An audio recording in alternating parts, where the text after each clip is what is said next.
Good afternoon, all, and welcome yet to another edition of the Sal Greco Show. And I'm your host, Sal Greco. Thank you all for tuning in.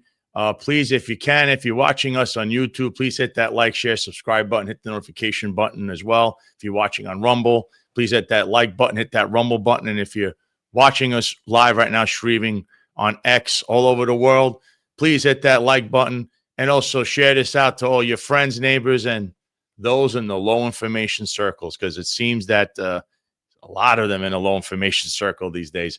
Listen, I hope you had a good weekend. Hope everybody had a nice couple of days. I was actually at the Marlins game that had the Karen that took the baseball away from that father and his child. Quite interesting. It's always a good time at home at Lone Depot Park, but we'll get to that a little later. But there's a whole round of news going on, and that's why I'm going to have who I'm having on today. But first, I got to touch up on this mayoral race and what's going on there. So apparently our favorite, I guess, he's in a commanding lead, Zoran Mamdani, right? This is the latest poll that shows from this morning from Siena. And I don't know. I got to check how they got to these numbers, but it says that Mamdani is at 46% and Cuomo's at 24%, Curtis is at 15%, and Eric's at 9%, right? The problem here is it's just when you see this four-way poll, right? Then it jumps to if it's only one-on-one, and it focuses in on if it's just Cuomo. All of a sudden, Cuomo loses by 4 on a one-on-one. They don't do one-on-ones with other people. It's just Cuomo and Mamdani. But there's no way that this poll goes from 4 people down to 2, and all of a sudden it's super close, and it's Cuomo who's floundering, if anything. And it says here, the survey suggested that would lead to an extremely tight race with 48% between Mamdani and 44% between Cuomo. I don't believe this at all. Cuomo got destroyed in a primary, right? He got destroyed as the rounds went on.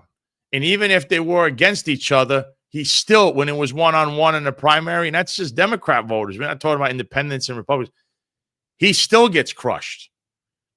That's why I don't understand this stuff. And as you can see what's on the screen, this is what people are saying, where they believe people on. So look, affordability, dealing with Trump, housing, taxes, the Israel-Palestine conflict. He's almost in the 40s and everything except for crime, which he's terrible on, Mamdani. And that's where Curtis and Andrew Cuomo are a little stronger. But he's still in the lead at 30% with that. And this is in this poll. But speaking of crime and all of that, there's 2 videos I have of Mr. Mamdani who's doing these forums. He won't debate anyone. He wants to debate the president, which has nothing to do with being the mayor of this New York City. But he's on this public forum. So there's 2 videos I got to play. So let's hear the first one. Let's see how much of a genius this guy is. The jail population of Rikers has increased since Eric Adams has come into office by more than 1,000 additional incarcerated New Yorkers. And what is quite staggering to me is that we know that we can reduce that jail population to less than 4,000. I mean, Vital City had an article about a number of different proposals that could reduce it to 3,700. And some of this also just has to look at the average stay on Rikers in the 90s was 50 days. Now it's more than 100. There are more than 1,500 people on Rikers who have been held there for more than a year. So I do think many of the reforms that have to be made are also reforms around the court system and ensuring that people are actually having speedy. The jail population of Rikers has increased since Eric Adams has come into office. So listen, here it's a judicial issue, meaning it's a court problem between holding people that are, they have the right to hold them in cell. Now, look, I'm not for holding these people forever on cases. It depends what the case is about. That's why they came up with bail reform, which was what Cuomo put in. And now they let everybody out no matter what. So this is more of a problem with the court, which is that the mayor has absolutely like nothing. He can't barely do anything there. That's all legislative problems. This is not a mayoral problem, right? And I don't see what, like, he sounds just like Bill de Blasio, who said the same exact thing and actually let a lot of people out of Rikers. If you don't remember, a little bit before he was his term was out. And now this guy is coming back into the picture as well. That sounds like Bill de Blasio. Again, Zoran Mamdani's never really governed anything. He's a state assemblyman who's been absent, okay? He's an activist. You're electing an activist, not a guy who knows how to govern. He doesn't know anything. So he sounds like that. What he means to say is we need to look at the courts. We need to see how we, but again, that's a legislative issue, which means you need city council and the state legislation to come up with something. But that's the issue. You know, with bail reform, it was introduced to try to correct that, and it went the opposite way. So their problem is nobody wants to meet in the middle. So, but his idea is he wants to let everybody out. Everybody out of Rikers, which is insane. Some people really do deserve to be there. They're actually waiting for their case because they're being held. And then there's people that shouldn't be held. But I thought bail reform changed that. So what is he talking about? So there's a double talk there with this guy. He's got a slight point, but then his friends, he being a state assemblyman, should have came up with legislation on how to actually fix that. Then there's another video of him, okay? This is at the same little forum. Here he is with Errol Lewis. So let's hear what he has to say here. Let me ask you about a bunch of different policies just to kind of get your thinking out there. If city council legislation to abolish the NYPD gang database were to pass, would you support and sign that? I have supported that proposal. It's one that I've supported because of the vast dragnet has meant the inclusion of New Yorkers on the basis of whether they go out late, photos they put on social media. There's no question that we have to take gangs extremely seriously. And yet I find that a database that includes New Yorkers on such bases is one that doesn't actually do exactly that. Okay. He doesn't know anything about that, first of all. He's just repeating another low information talking point, like a parrot, okay? You need the gang database. They don't use it on all of New Yorkers. They don't. They don't use it on everyone they pull over. They don't use it on people they stop. They identify people that are in the stratosphere of being a gang member. And so when they pop up on this database, these are common people that you have written summonses to, people that have been arrested, people that are known associates, people that have been questioned. These aren't people that live in the life of an angel, okay? That database, that's what it's used for. And they don't pull it out of their, you know, they have a card and they go, look at the database. That's not what it's used for. See, he's using these low information talking points. This feeds into the whole anti-police narrative.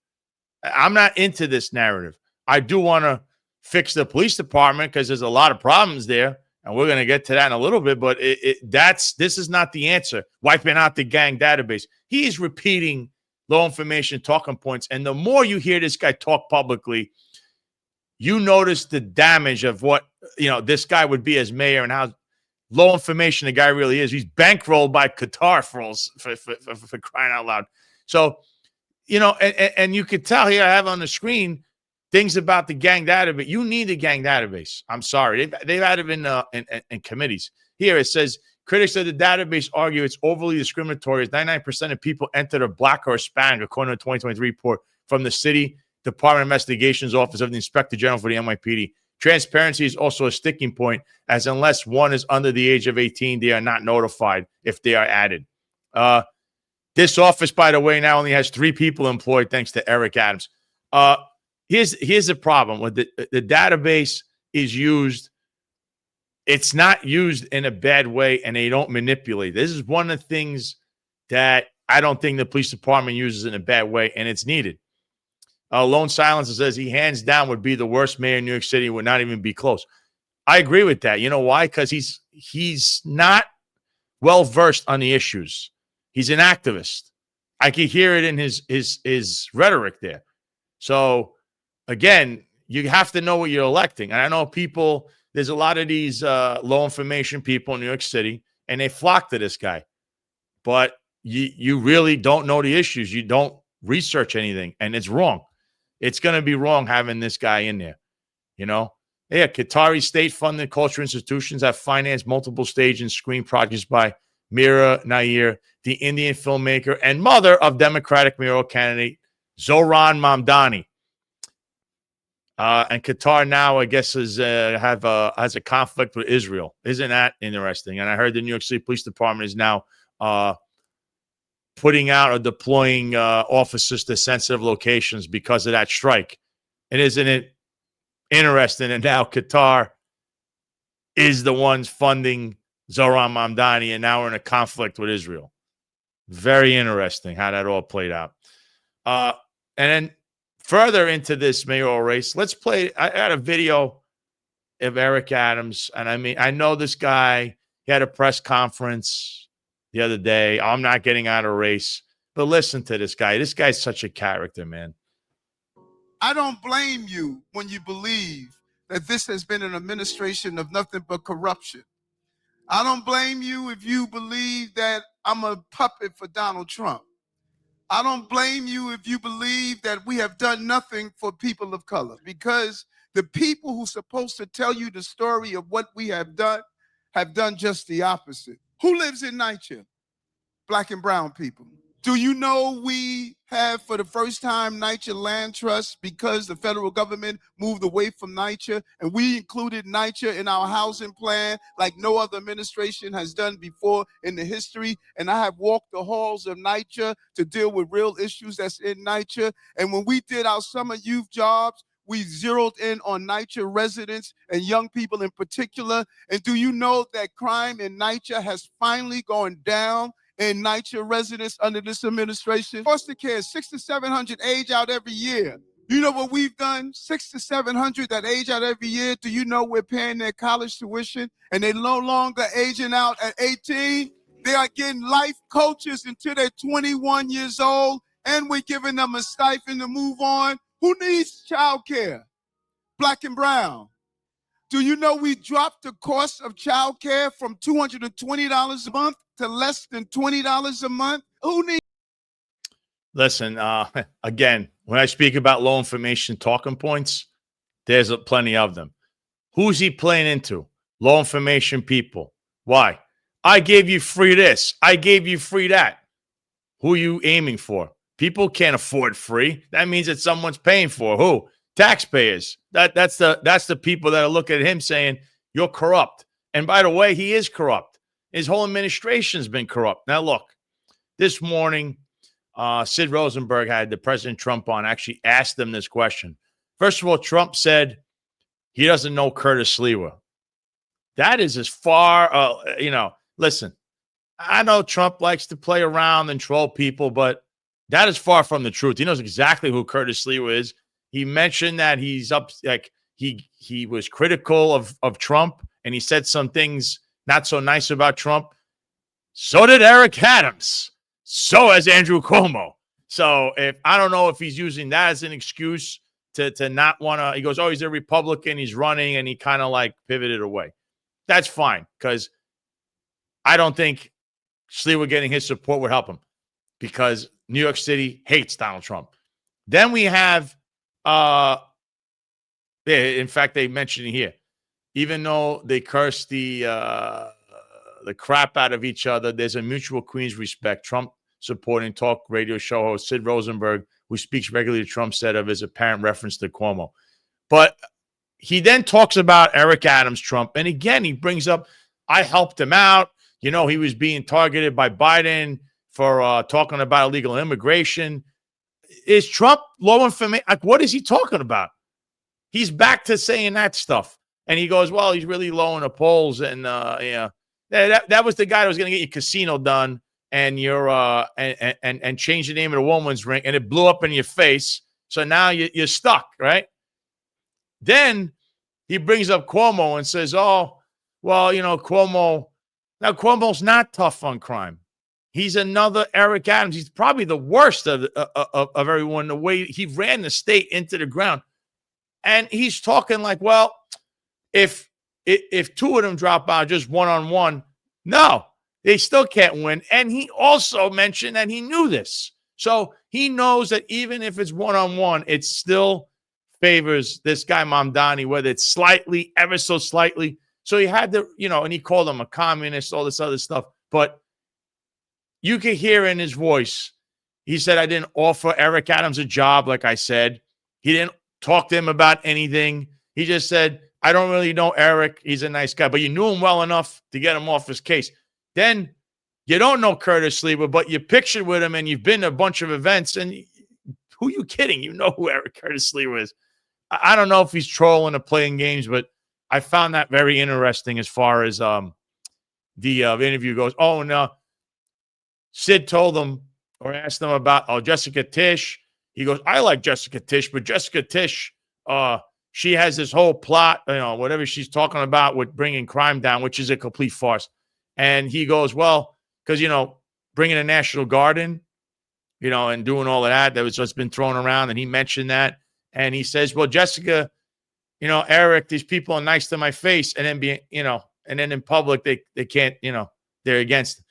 So that's the real person, by the way. The person in public, that's what they really think about you, Mr. Trump. So, Mr. President, I hope you know the reality.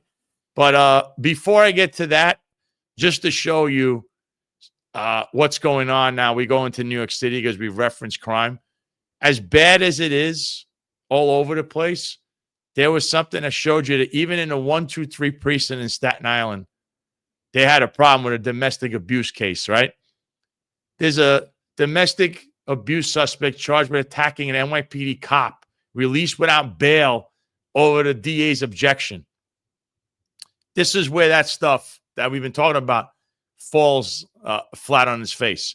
Even in the 123 precinct, a place that people used to say there's a screen door on in Staten Island and Tottenville, this guy was arrested for a domestic case, then decides to assault a cop inside the precinct, okay? And instead of keeping him where he belonged, bail reform, you got to let him out, right? So that just shows you that crime is so out of control that it even occurs in Staten Island. We saw somebody get slashed in a precinct, a cop. Thank God she's okay. It's ridiculous. And yes, Staten Island prosecutors asked that the accused thug be held on $20,000 cash bail or $60,000 bond on the dual assaults. But Judge Matthew Blum instead cut him loose without bail or supervised release. So great job, Judge. You're such an honest guy. And that's why you had what just happened. But it shows that it even in Staten Island, in the 123 precinct, there's crime. I know people like to joke around about it, but look at that. And an assault on a cop, and who cares?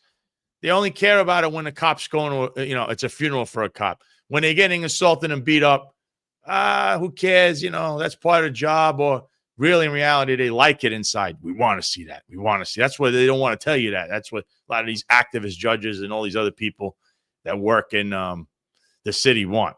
But now I'm going to show you the actual video of Jessica Tisch, the soccer mom. Soccer mom was asked something that was pretty important recently. Okay. Threatened sending National Guard troops into Democratic cities, and New York City's police commissioner continues to push back, saying crime is on the decline in the Big Apple, and the presence of troops would only add chaos and confusion. As a lifelong New Yorker, I am revolted by the idea of the militarization of our streets. They're not trained to handle street crime in New York City. They are trained on a lot of things. That happens not to be one of the things. Meanwhile, Chicago is putting up fencing as the city braces for the arrival of National Guard troops. Over the weekend, the president threatened federal intervention as means of controlling crime, pointing to what he sees as success in Washington, D.C. This is leaders in both D.C. and Chicago say crime is on the decline before the National Guard was brought in. Meanwhile, the Department of Homeland Security launched Midway Blitz today. It's an operation against immigrants who are in the U.S. illegally, even though Chicago is a sanctuary city. And the Trump administration notched a win in Los Angeles when the Supreme Court ruled roving immigration sweeps there can continue for now. In a statement, the city's mayor called the decision a dangerous and un-American threat on personal freedom. Listen, she also said something else besides that, right? She's correct in that the National Guard is not what you need in the streets of New York City because the police department is rather large. Their problem is they're not allocating their resources properly. A lot of people get hooked up. You don't hire civilians to do the job of the administrative cop, which that was never the function of a police officer to say administrative, right? But just to get into this, and this is just before he comes on, I'm going to mention something that Eric Sanders himself wrote. He says, NYPD savior Jessica S. Tisch says progressive criminal justice reform, not COVID, is to blame for New York City's crime spike. This is what she did say. That's not just wrong, it's asinine. The truth, police and policing policies have very little, if any, measurable impact on criminal behavior. That's been proven time and time again. What does shape crime are the failures of social institutions, families under stress, schools stripped of resources, communities denied economic stability. These forces explain far more about the dynamics of criminal behavior than any law enforcement talking point ever could. When NYPD savior Tisch blames reform, she's not deflecting. She's reinforcing a failed narrative that protects the institution at the expense of truth and public trust. Real safety comes from strong families, functioning schools, economic opportunity, and community investment, not from scapegoating reforms or recycling NYPD excuses. He not only is 100% correct, but the fact that they completely negated that whole time period, which had a lot to do with what went on in New York City and how crime spiked and went out of control and has continued to be way above where it was 15, 20 years ago, is the fact that she's scapegoating this and mentioning bail reform. That's ridiculous. That's an old talking point. And the soccer mom, Jessica Tisch, she's got a lot to answer for because there's so much that's happened in the last few days and the last few weeks under her leadership, and she neglects these things. So without any further ado, I'm going to have on the person that actually wrote that and is, I believe, behind the scenes in the hearts and minds of those in One Police Plaza behind closed doors, and that's the one and only Eric Sanders. I hope they're watching today, too. I know. So, I mean, you wrote that. So first of all, before anything else, what is your thoughts on what she said there and that whole part of her mentioning that the criminal justice, she literally is parroting the same. I mean, I've heard this talking point for years, and here she goes parroting that again with what she said that, bail reform. It's all bail reform. Well, I mean, she's trying to help Eric. I mean, to me, that's my opinion. But, you know, what amazes me is that years ago, you wouldn't hear police commissioners, executives out here basically challenging the legislators like this. I mean, the police department has a whole mechanism up in Albany. They can make legislative lobby things to do with the legal bureau. And just this kind of stuff is just like unheard of. It's like political talking points. It's ridiculous.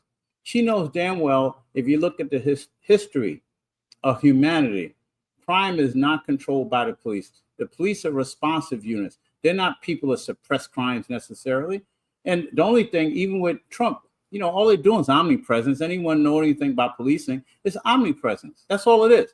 Put a whole bunch of people out their uniform. In theory, what happened is people will behave themselves. But then they go to other areas and they misbehave in other areas. So, I mean, it doesn't really get to the root causes of what crime really is, which is a failure of social institutions. That's correct. That's the biggest problem.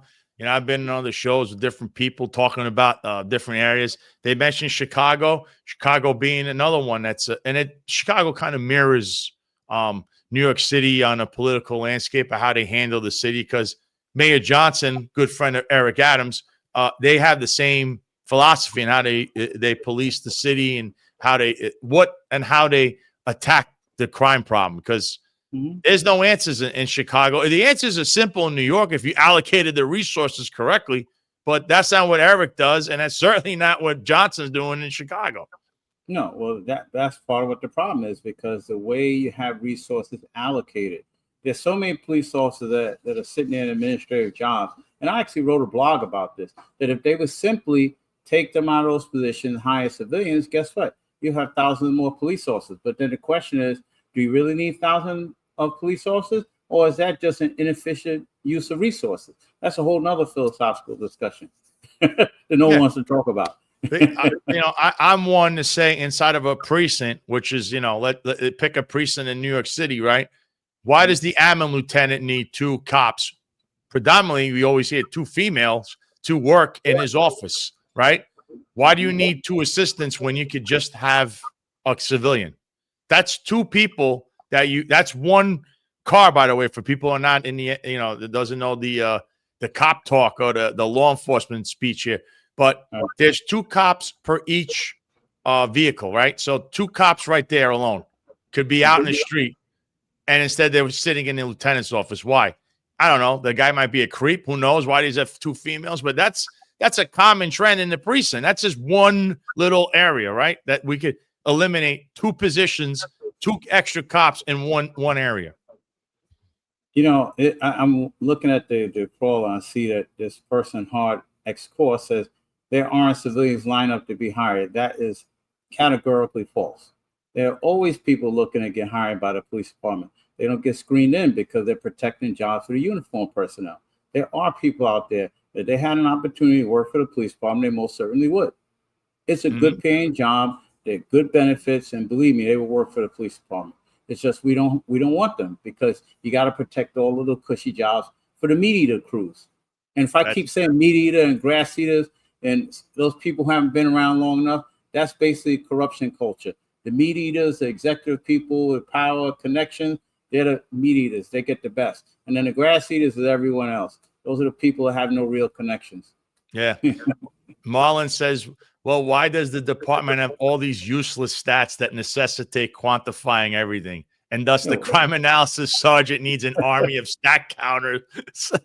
And remember, the information is only as good as you put in. Or is it, they said during the O.J. Simpson case with the statistical data, garbage in, garbage out. So, stats are only as good as what's put in. Hey, they just found that out from the U.S. Department of Labor. They had to down the hiring rate by 911,000 jobs. So what does that tell you? I know. So what I was going to get to was obviously harping on the soccer mom, Jessica Tisch, who I understand allegedly behind closed doors, your name's been mentioned a lot.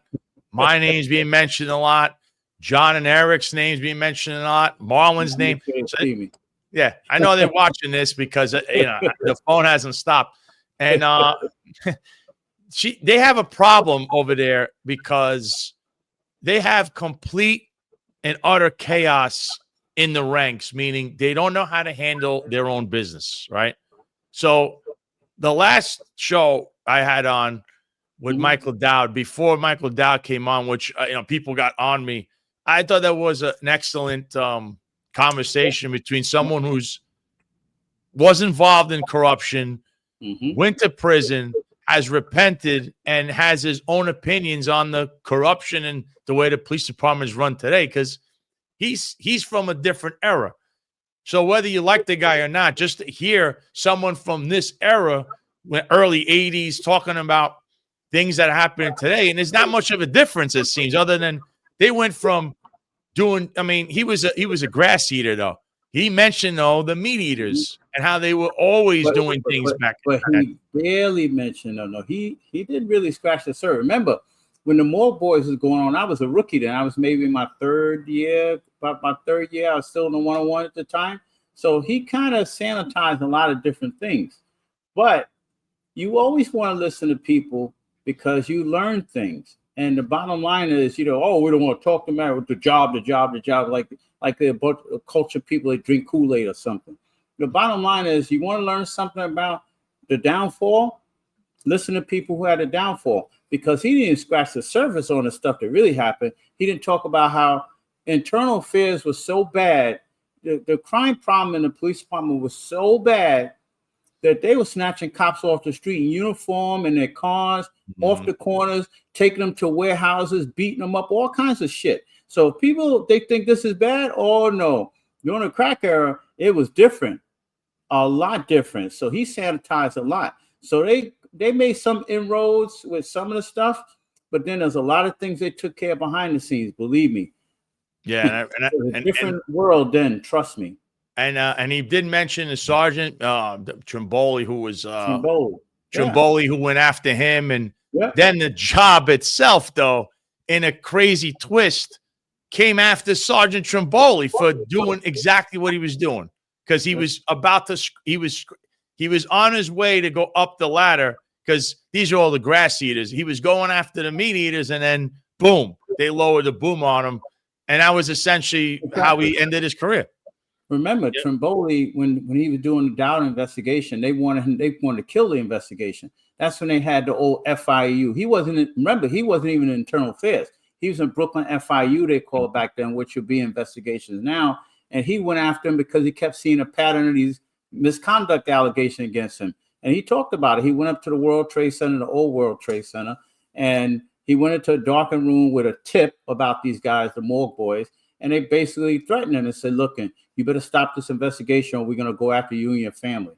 So he went through a lot to get to that point. So it's only because of his persistence this even happened.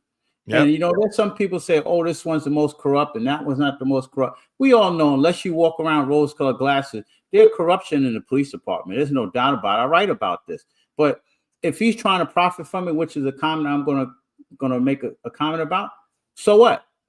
He paid his debt in society. So now he's writing a book or he's promoting himself, which is fine. Just like everybody else do, the CIA and espionage and everything else. So what?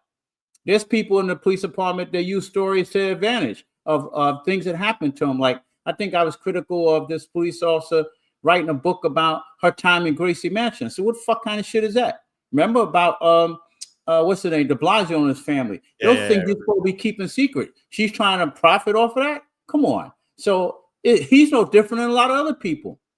It amazes me how they have so much condemnation towards people, but then you have people in the police department do all kind of off the wall shit to each other. They mistreat their colleagues. They just want to get favorite treatment over the other. We don't condemn that, but we only condemn some people. Give me a break already. Speaking of condemning, on the screen here is the supervisor we came to learn that was involved in a lewd act at Amtrak. And now I broke this when it happened a couple of days ago. And now the only reason this supervisor got suspended was why? Because of the constant mentioning of this from all of us, from Finance Unfiltered, from you. And this incident, though, has a lot more than just the actions of this individual. Oh, yeah. And the people that he was around, apparently inside of a bathroom stall in an Amtrak. The problem with this would be this guy, the chief that's involved, who, by the way, they all work for. I know he's watching. John Shell, the chief of department. That's the office, the chief of department's office. So I don't know if you'd like to, discuss this a little bit, or what you know about what happened here, or what's been spoken about, because that story is wild. No, the bottom line is this didn't come out because the police department did it, because people like us are talking about this stuff, because we like to sanitize the police department. I know they don't like it, but that's what the First Amendment is to be used for. Talk about corruption, talk about things in the public interest, and that's in the public interest.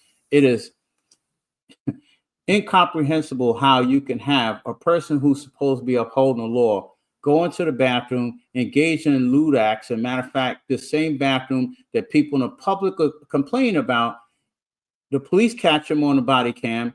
They call this guy for what, and he should have been prosecuted like everyone else. And then for this O'Hare guy to then turn around and he calls in a favor to let the guy go. So now you got this lewd person. They finally suspended him too, by the way. He should have been processed like everyone else.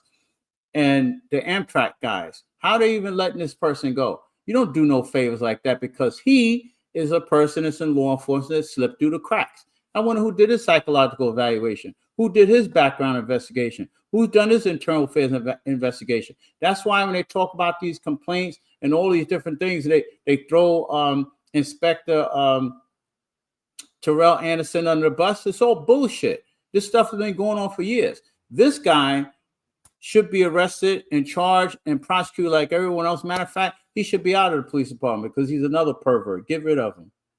It seems that there's a line of them inside that office as well. But the fact that, and I see Pat Donahue, Sal, are you aware of anyone filing 4 requests for the Amtrak? The problem with that's going to be they're going to say that's an ongoing investigation. You'll get you won't see it. And I don't see anybody getting the body camera footage. All of that will because they're going to keep claiming that's and the reason it's an ongoing investigation is because of the involvement of Chief O'Hare. And you know, I hate to bring this back just a couple months ago when I told everyone and report on something that was exclusive. No one's even written about it yet. There was a stabbing at everyone's favorite restaurant, Sobro Garden, which is owned by the self-admitted criminal mob associate Jimmy Rodriguez, right? Mm-hmm. And he got a C summons there. Again, he was arrested. We saw the video going in the vehicle. So he went to the precinct. So how did that come about? Okay. So you got to ask yourselves who is involved, because in his place, he had Chief Gurley goes over there. Of course, Chief Matarazzo is always there. We know that basically the Caban brothers are, a family with this guy from what we could see with all these pictures. I mean, that's the assumption. It's all alleged, but, the Cabans are very chummy with him. So if and this is a video of him getting arrested. He got a C summons issued for disorderly conduct. But why would he go to the precinct? So when we hear and see things like this, right, and then we question what went on here at Amtrak, why is this guy calling, and then they just, cut him a C summons when anyone else would be arrested or put through. And here we have another instance of that. I mean, that's why people are questioning the soccer mom. She's absolutely clueless in this. Does she run this police department? Who's making the calls here? Well, that thing with the C summons, the little bit we do know, that seems to be a problem for the police department, because if the whole issue was that he didn't want to show the video, there's no legal basis for that. So that C summons, that's going to come back to haunt him in a civil case if he brings it. But he probably won't bring it because he has these connections to the people, and he probably doesn't want to embarrass them. But that sounds like an unlawful arrest. But still, the bottom line is, what's more important, Sal, we don't know about the stabbing. That you didn't hear anything about. No. And and the reason I find this, because here it is, you're going to see that when Jimmy's in, he's tussling with these cops, and he kept telling them, "You don't know who I am." The problem was with the stabbing that there was 4 unidentified individuals that stabbed the victim in front of this place, but it said that they were in the place. Mm-hmm. So they went. The report said they were outside the place, but it happened inside the place. Then this individual, the victim, is then running down the street for his life, being chased by these 4 people. Now, what do we know about this guy and the people that go there? Mm-hmm. It's all cops, right? Mm-hmm. Executives. Oh yeah. And definitely. We also know from his own big mouth that he brags that he likes to hire off-duty cops, which would be a violation of, you can't work off-duty in his place doing security. That's right. So the likelihood of a cop being there or an executive would be pretty high on a Friday night. Pretty high. But again, his connections, which are on the screen right there with Tish James, you got a lot of people he knows, the whole situation is swept under a rug. We never heard a thing about this. The 4-0 had this open. We don't know anything. And it ties in again to something like the Amtrak incident, because you never hear about these things. It's like they want to keep this behind closed doors because, people are pulling strings behind the scenes. And again, you would have to, you point a finger at who? The chief. O'Hare in this instance. And over there, Matarazzo, Gurley, the Cabans, Eric, all these people are friends with him. So, of course, that would go away, right? Oh, yeah. But that's what I'm talking about. These things don't come out to light. And that's why what you guys do provides a good public service. And then, of course, the legacy media won't talk about it because they're too busy writing hit pieces for the police department just to get their phony access to the department and their press pass or other things that they think really mean something. Oh, yeah. Hey, I mean, Patrick Donahue says Adams and PP3 run the NYPD. If that was the case still after he left, but he could probably run it through surrogates if that's true.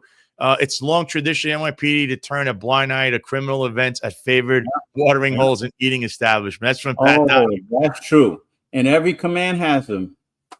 And I guess now it's favoritism also to bathroom stalls inside of Amtrak. I guess we can't. You know, funny that this person is saying that, Patrick Donahue, every command has them. And if it's a cop hangout, definitely you have which is what, Jimmy's known for that. But at the same time, it's known for criminality and things that go on there, but yet we never see any action. And whatever action you see, there's a dead end.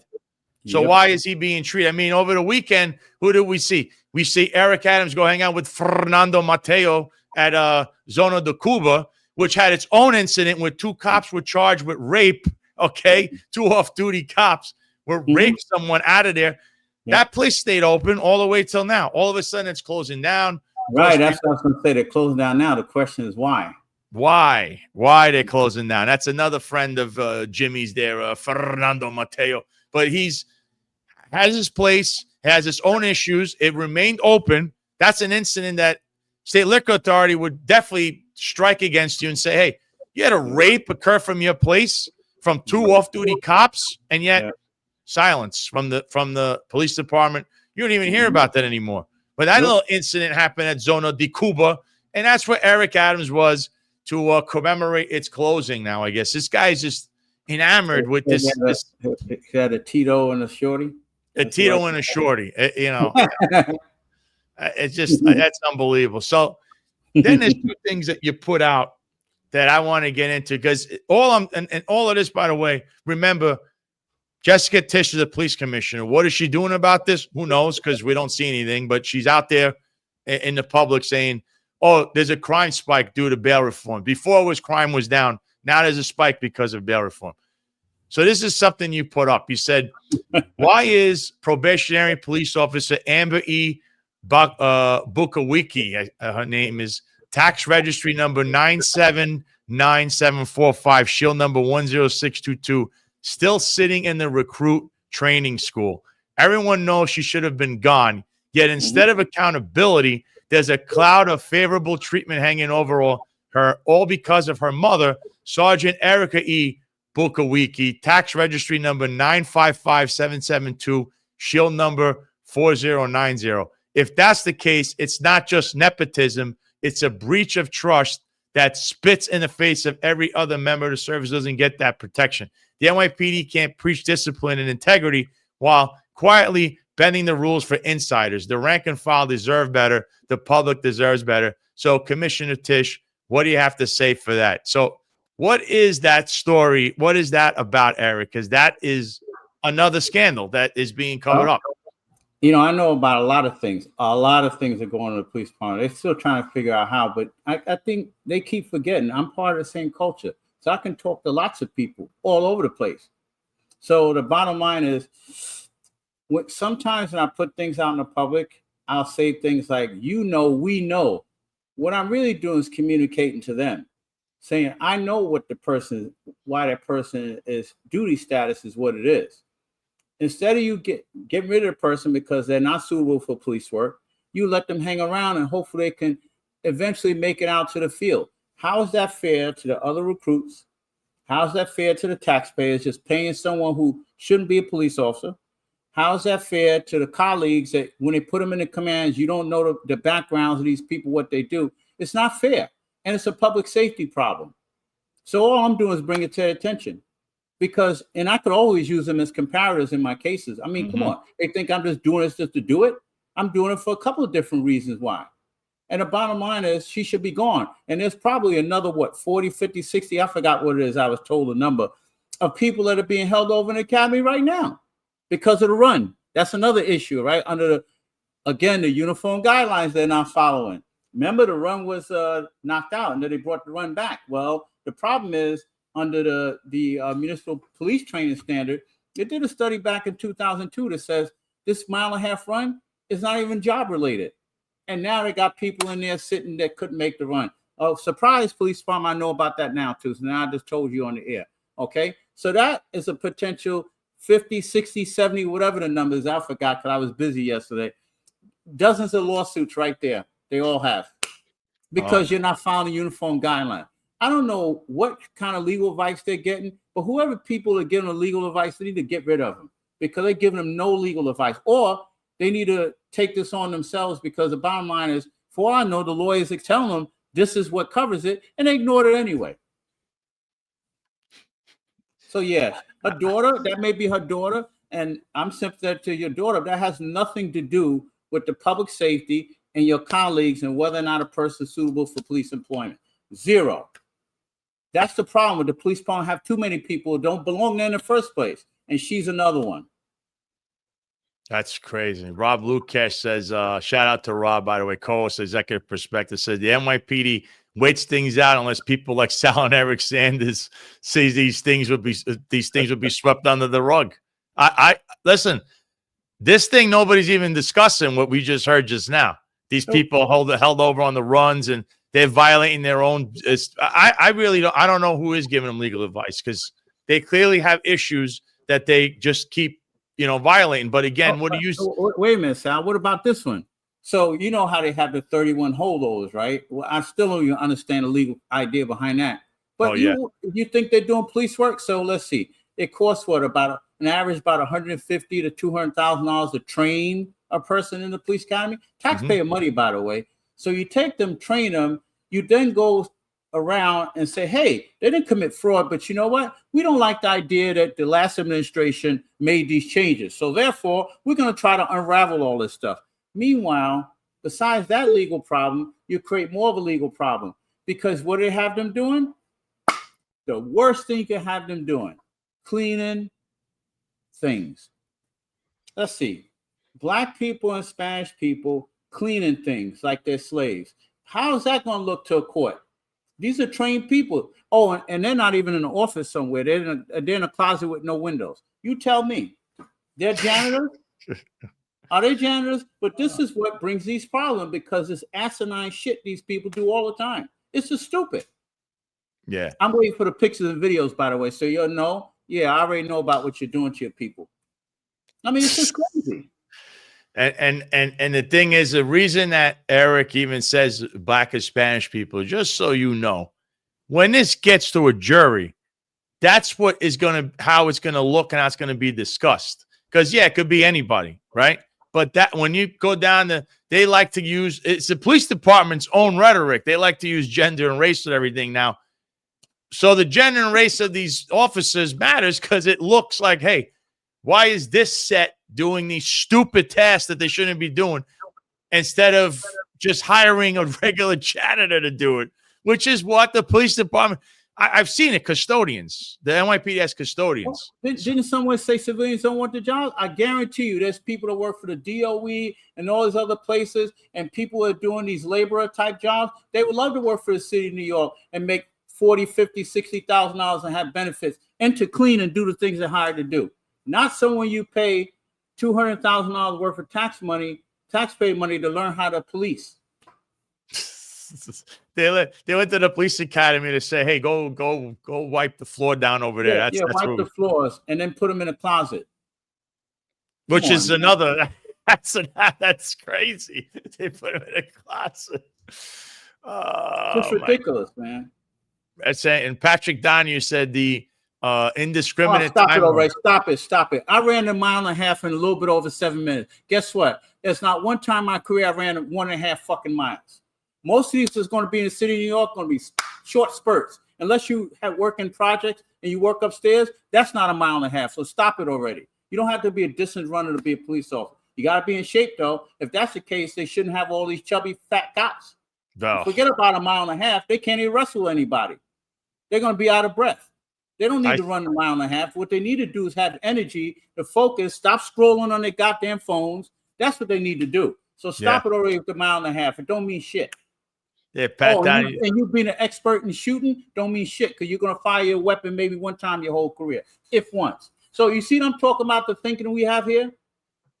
Yeah. That's why the state says, oh, no, you can have the mile and a half run, but it's not a police standard. So if they sue you, good luck. Not the It uniform guidelines. was never it was never made a stand. They just arbitrarily threw it. No, It's an come arbitrary on. thing. Some stupid hazing bullshit that's got nothing to do. And Pat Downey said here the indiscriminate timeline for MOS winger in trouble to be restored full duty is mind-boggling. Biggest gripe I had as a union rep was the delay in people doing their penance being restored. And he's right, because that happens in the damn academy all the time. They fail the run and they're there for another year. And then I don't know why the run is even there, to be honest. If people need to be in shape, you could go to you do it on your own time, right? You want cops to be in shape, but that run was a throw-in to everything else. So they had that obstacle course thing, but then you fail the run. Why are they restricted forever? You know, my problem is not in the run. I think the run is whatever. It doesn't matter. My biggest problem is they couldn't get over the goddamn wall. And that's the problem. Yeah, I remember. Yeah. That's if you can't even get over the wall, you may have to chase somebody. Your partner may be over the fence. You may have to really engage in physical activities. You're not strong enough to get over the wall. That doesn't say much for you. That's a real possibility, especially living in the city and working in the city. I always thought the run was stupid. Anyway, I mean, I think I could do a mile and a half in when I did in the academy. It's funny when in the academy I did it slower than I did as a cop. In the academy, it was like, I don't know if it was 12 minutes, 11 minutes, but in reality, years later, I was, I could do the mile in a 6-minute run, and I could probably do it in like 9 or 10 minutes. And I said, but I don't know. I mean, you need to be in shape. That's the whole thing. They don't, like the assessment, they have these physical assessment tests once a year in the FBI. I always thought the police department should do that, but to then throw these people in a closet is ridiculous. I saw a picture of this guy, and I actually commented on it. I said, the police department just going downhill. This guy had to be at least 100 to 150 pounds overweight. I couldn't believe it. And he's graduating. I'm telling you, I couldn't survive in today's world. I'm too much of a traditionalist, man. They're not in shape. They look ridiculous. The uniforms falling off them. They look like shit. They're in their phones. They're in their phones all day long, scrolling. They're worried about focusing on social media. It's lucky not more of them are hurt or killed, honestly, because they're in the fucking phones all the time. In the cars, walking on the street. They're walking in groups like it's a group meeting. I mean, it's bullshit. Even the other day, I was in, Grand Central, and I saw the state troopers. They're in a group with the MTA cops and the National Guard. I said, look at this. It's like one big fucking party. This is bullshit. So what's the sense of having all these people? There's no focus here. They're bullshitting. So that's why the numbers don't mean anything. That's just one example. That's just one example. That's one example. And that would be an argument in a courtroom. You see how quick the flame goes out for them, See, Rob Lukash said some of them can't get out of the chairs in the academy. No, they can't. Oh.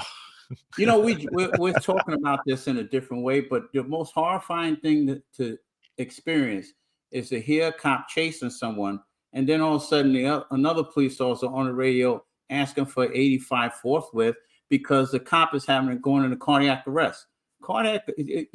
Blood pressure, high blood pressure, and your heart being in condition is probably one of the most important things you could do in police work. Why? Mm-hmm.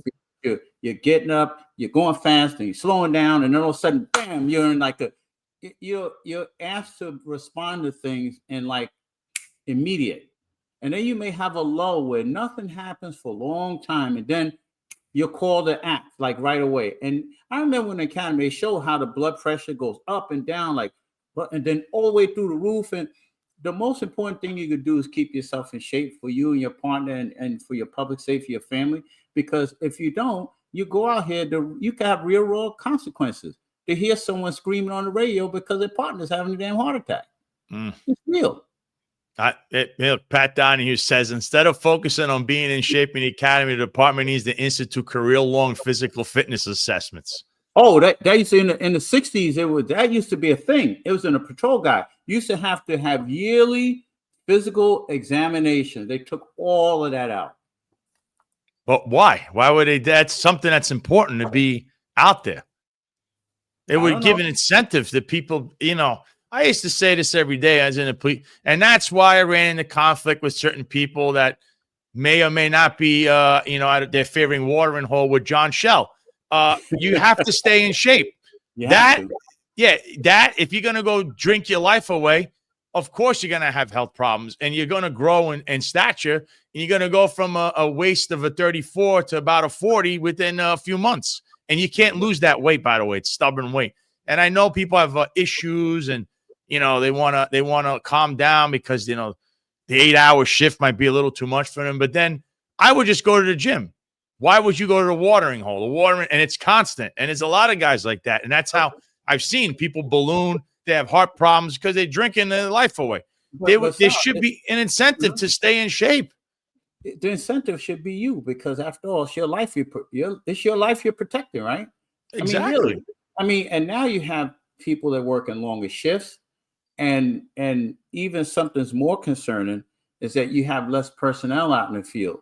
So now instead of, let's say, 4 to 12 car, you got a halfway decent busy command, and you'll say you have 5 sectors and a supervisor, or maybe a condition vehicle, some other vehicle, whatever. You don't have that anymore. You may be lucky if you have 1 or 2 cars to cover a whole tour. That's serious. And the next help is in the next command. But by the time they get there, it's all over. It's all over. So you should want to keep yourself in shape.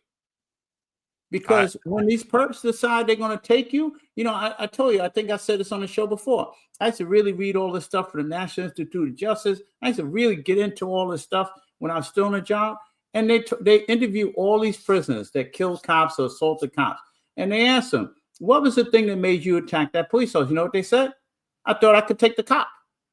They weren't paying attention. They were doing this. They were doing that. It's not a matter of how big they were, that they looked sloppy. They weren't confident. All this shit factors into street stuff. So they should want to stay in shape for themselves. I agree. I used to preach it all the time. My friend who retired, and he was dole tested numerous times because he looked like he belonged in a bodybuilding show every day. But guess what? That guy ran marathons and looked like that. He was in premier shape on the job. But, all of Staten Island hated this guy because he was a little bit of we'll call him a disciplinarian. He didn't want you to come to roll call late. Oh, he's the worst guy ever. Meanwhile, he looked like a mini Arnold Schwarzenegger, and he ran as if he was a track star because that's what he was before he really started lifting. And I always thought that's what people should strive to be. If you let yourself go and then you complain, I don't know, because you need to be in shape for that job for not only yourself, but your coworkers. That's how I always thought. And to what Carco is saying, no one's saying that we don't want people jogging. I never said that. What I'm talking about is these qualifying 1.5 mile runs. No one's saying that. We're just saying cops are not running 1.5 miles. They're not. You tell me, pick a command, any long chase you ever been in, and I've been in long foot chases. I can tell you. My partners can tell you that. And it's not 1.5 miles. And I ran, maybe 10 blocks, 15 blocks. But how often was that? Maybe once or twice. And even that's not straight. That's going in and out of chains, especially the projects. If you work and you cover sectors that cover projects, you're going to be involved in those kind of chases, or running up and down the stairs. But they're usually short bursts of energies. They're not this marathon. You're running 1.5 miles with a whole bunch of equipment. That's all bullshit. I mean, that's also it's not common either. And the reason I stress this, and it's why a lot of these guys do jujitsu, and it matters, and what your cardiovascular levels matter. Yes. When you're involved in a melee and you're trying to handcuff a suspect, what's going to happen is, and he's not willing. He's tugging with you. He's fighting with you. What matters at that point is your cardiovascular shape. Because this is going to be a lot of. So the longer you could withstand. Now, if you could run a marathon, you could stay in there as long as you may not be as strong as that guy, but you know what? You're going to be able to hold them because you can breathe. That's the key. So for me, you don't want to run 1.5 miles. You want to run 6.5 miles. Actually, you want to be someone who's in that kind of shape because you need to. And that's why when I had tussles, they didn't go too long because I'm in there running 10 miles in the gym a day. There was weeks I ran 60 miles in a week. You don't have my stamina. Not too many people would. And that's what I was based things on. You know, my size and everything, people would look at you and not want to do that. But if I had to, and it was a tussle, I knew I could just handcuff the guy. He's not going to outlast me, no matter how small or big he was. So the important thing for me was your stamina. And stamina is built on constant cardio work, whether it's running, doing the elliptical. So I always thought the police academy failed in the mile and a half. It should have been much, much better. You know, you need to be in shape. We'll assess you physically once a year to make sure that you are in shape, but they don't do that. I mean, they took it out apparently. And that's the problems we see, you know? I mean, Jeff Smith says, yeah, all cops should try and be in their best shape as possible, knowing what the job requires. They shouldn't have to be told to take care of themselves. And I agree. But some of these people, you know, look at the chief of department. I mean, really, one look at him and you go, I don't know. Like I said, I think, not to be disparaging, but the guy is up all night posting off this Frank Not Furillo 2024 on Instagram. I say John Shell has gotten one chin for each decade on the job. So the triple chin is because of that. See right here, Frank Furillo is all over, and it's nonstop. He's on Instagram, and he's trying to say it's not him. But this just goes to show you, Eric, who the hell has time? That's actually false. Make accounts. You're the chief of department. I don't get it. Yeah, and that's actually false. You see, this is what I'm talking about. Now, let's assume that's really him. He's making a false representation like that, right? Did they not see what happened to Trump? That's right. He lost this case. Yeah. And he won one. He lost. He won a recent one with ABC.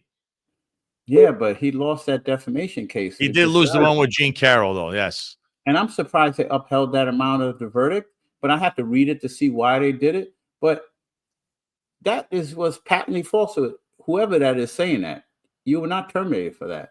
No, because when you start posting the truth about someone, they don't like it, and they can't use the chief of department moniker because he already got in trouble for that. What's he going to do? He creates fake accounts. I mean, this person was all over Michael Dowd and the companies. Yeah, but that's still conduct unbecoming. That doesn't shield him from his conduct. No, I know that. We know what the rumor is, right? He's supposed to have his big pension, his big payout soon. He gets his big 3/4 pension. That would be $31,000 a month, which he's denying, but that's what everyone has been saying. That would be a federally enhanced pension. No, that would be a federal enhanced, which means what? He claimed injury on federal property using federal dollars. It was some federal incident because that's the only way. The only way you get $30,000. There's a corruption in the system again. All right. It always amazes me how a person can go all their entire career full duty, and then all of a sudden they get at the end and they want a golden parachute, and all of a sudden they go up to get 3/4 because they have a head injury or an ear injury from the 1960s, like Johnson did. This ain't the first time. This shit has been going on a long time. You know, Chief Ali. I can go on and on with them. And again, it's the meat eaters that get taken care of, not the grass eaters, right? Because they go, oh, there's a break in time and this, that, and the other. But the chief so-and-so, oh, he got hurt back then. He was limping back all these years. Yeah, but he's full duty and he received no treatment. And then all of a sudden, 3/4. That's the whole system is a joke. And he could do that, but a regular cop. I remember I had a back injury that occurred while John Shell was my captain. He liked everything I did, but when everything happened, he disappeared and ran off to the 7-5. But I had a back injury and I needed to have get approved by the department, and they made me go through hurdles and just for months, even though I had to. At one point I needed medication. I couldn't do it anymore. The disc was so herniated in my back. It was completely it was so bulged out. And I was evaluated by all these doctors, yet they made me go through hoops. But this guy, 3/4 like that. Oh, but you were full duty the whole time. And I know people, to get 3/4, you need to show that you've been dealing with an injury for a long time. You can't just be full duty for years and then, oh, I was hurt 10 years ago. Okay, well, let's give it to him because he's chief so-and-so. He's commissioner so-and-so.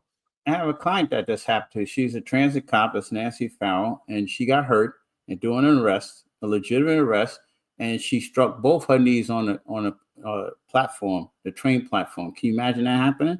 She has all these problems. She's a young woman, by the way. She has to walk around with a rollator, and they gave her such a hard time with her, give her treatment, and this, oh, the form didn't have this injury, that injury. It's just common sense that some of these injuries are related.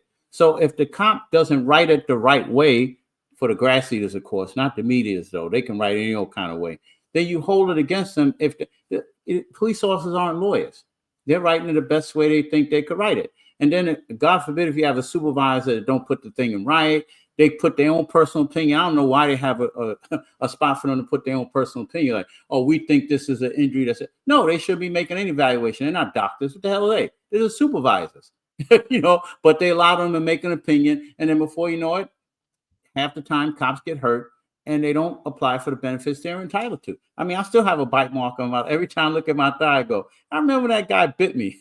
I still got it on my leg. But the bottom line is, cops get hurt all the time. That's the nature of the business. I mean, it's a part of the business.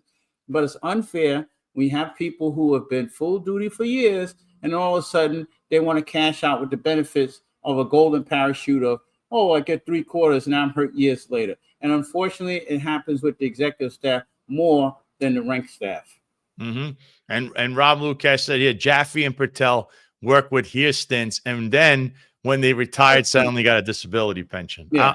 How is that? Oh, yeah. See, How is that? How is that being allowed? And that's just, again, I remember John Scola said that the medical disability and medical period, that's the weakest part, is the most discrimination, the most corruption in the NYPD is in the medical, because this is stuff we're talking about. It shouldn't be allowed. It just shouldn't. But there was something else before I get to something else for you put out. So you wrote this. So NYPD Savior Commissioner Jessica Tisch explained this. Probationary police officer Kevin McNeil, tax registry number 976-259, shield number 4333, should have been fired at recruit training school. Instead, he graduated, was assigned to a permanent command, and went on to violate policy and endanger colleagues in the public. This isn't a slip. It's a systematic cover-up. The same old game. Protect the insiders, bury in misconduct, and gamble with public safety. Every time leadership shields someone like McNeil, it sends the same message. Corruption and favoritism matter more than accountability and the law. We know what he's done. The real question is, who's protecting him, and why does the NYPD keep choosing cover-ups over integrity? So what is that all about? Like I said, there's things I know about transactions. I try not to, I don't put things out for particular reasons. They know what it is. And they know damn well that guy should have been gone. He's not suitable for police work. As simple as that. And he should have never left the academy. And then he went to his permanent command. I wrote, you can see the 58, so you know where he went. He went to the 7-1 in Brooklyn South. He's still engaged in the same sort of conduct there. He should be terminated. And who did his psychological screen? That's why I say the psychological is all bullshit. There's no such thing as psychological. It's a misnomer. So he slipped through the cracks too. How did he pass the background investigation? How did that happen? These people are liabilities. And instead of us getting rid of them from the beginning, we keep coddling people, passing them through the system, and then they become years problems forever. Yeah. And you mentioned the psychological hold. Mm-hmm. So I'm going to actually get to that now, because you also put that out too. And you have a whole thing. You mentioned the psychological hold, the use of the psychological hold, which was initially conceived as a safeguard, a pause when genuine mental health concerns warranted further evaluation by licensed professionals. So what is it that you learn and what you know about the psychological hold in the New York City Police Department? This is a new term that I didn't even know about. Oh, this is the game. Now, I remember, I'm telling you, I was naive really before I became a lawyer, and I've really found a lot of stuff now. So, psychological hold. When you see psychological hold, you think, oh, they're doing a psychological assessment, and for some reason this person may not be suitable or have some things they're going to question. Bullshit. That's not what it really is. What's really going on is you have all these investigators at the Candidate Assessment Division, and what they're doing is they're holding people up, psych holds, based on documents. They don't have a transcript. They didn't get a summons print out and all these other different kind of things, right?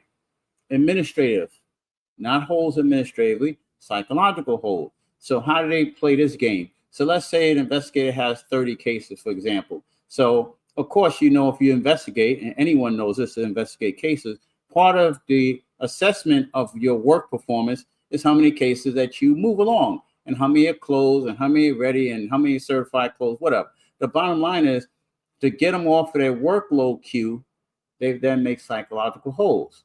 And then that's where people die out on psychological hold. They don't get the paperwork to them, etc. So now that's not the worst part. The worst part, well, the bad parts is that means who's making the assessment for the psychological hold?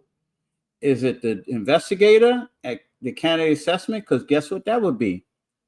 Unlicensed, right? That's an e-felony. Yeah. Because they're making an assessment that they're not qualified to do. If it goes to the medical division or the psychological assessment, and you go to those people that they ain't got no damn license, there's another assessment that is improper and unlawful. Why? Because they're not making a true assessment. What they're doing is they're taking a case and saying, oh, this person's on psychological hold with not an assessment, there's documents missing. So that's inaccurate, right? And then how does that affect everyone? That affects the taxpayers again, because now you subject the police department to liability again if someone sues, but they don't know this little trick. They know it now because I write about it. So hopefully people watch this and they're reading the website, because I school them up on stuff they didn't know about, right?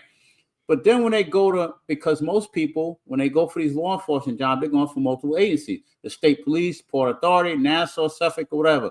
So when you have a hold on this side, guess what that does? That follows you.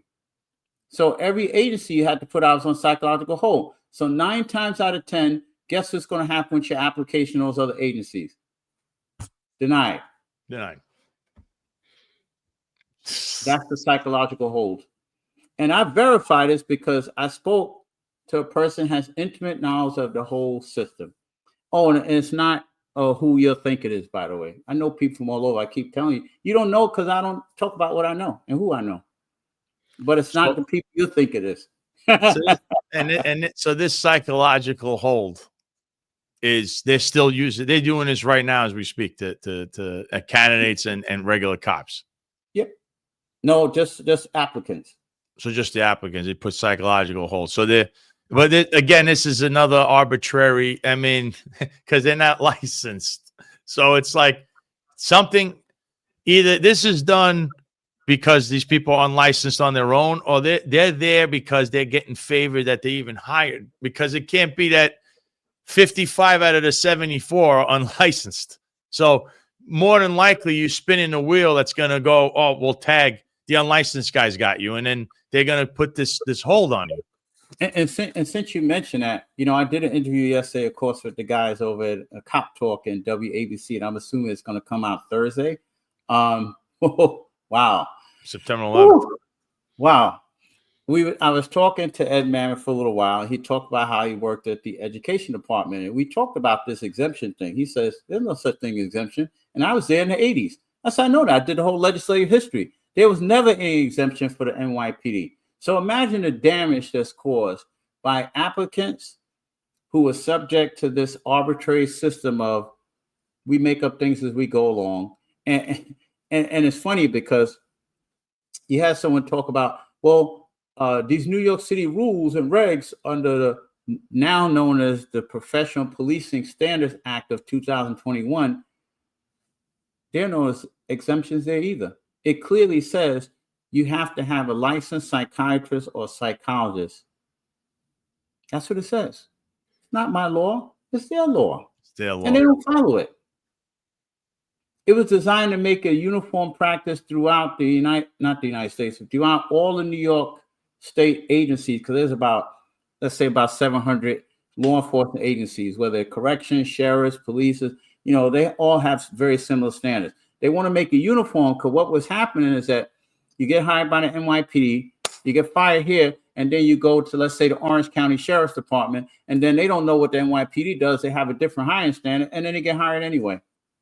And they're trying to close all the loopholes. That's why you can't go to other states. That's why they cancel your post certificate now, so you can't go to another state. Like I had a client do this. I had a client in New York that I had a case with. And let's just say I found out some information and I had a conversation with him. Anyone that knows me know I'm not a bullshit artist. I'm a very straight shooter. And if I catch my client not doing something right, I'll have a conversation with him. And he or she's got a choice. Either they follow what I'm telling them, or I'm going to withdraw from the case. And if I withdraw from the case, that's bad. So I withdrew from this case. Didn't hear anything about it. He badmouthed me, gave me 1 star on Yelp, like that's going to hurt my feelings. I don't really care. Give me 1 star. That makes people hire me even more because they know I'm not a bullshit artist.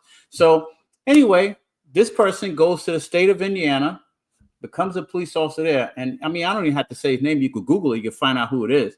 He goes there. I don't know how they hired him, but he got hired. Guess what he does? He goes to the gas station, tells the gas station attendant, hey, for example, I want you to set up Sanders and say that he's engaged in child pornography. Now, I'm the co-worker that he's trying to get set up. Someone to make a false allegation against me. Why was he motivated to do that? Because he wanted my job as a detective. So anyway, he gets caught doing this. So the Indiana State Police then set up a wire with the guy and everything. Gets him recorded. The guy's trying to set his own damn colleague up. What kind of BS is that? And after he badmouthed me in New York, and I said, see how karma works? I knew it was going to get him. But that kind of stuff was designed to cut all those loopholes out, because his post certificate should have been canceled in New York for what he did. But he got hired there anyway. Anyway, he wound up pleading guilty. And I think it was a felony, if I remember right. That was my 1 star review. So, see, I was right in the first place. So, good. I'm glad you gave 1 star. It's called karma. I don't think he could practice. He can't practice anything ever again doing that kind of stuff. That guy should. What the hell?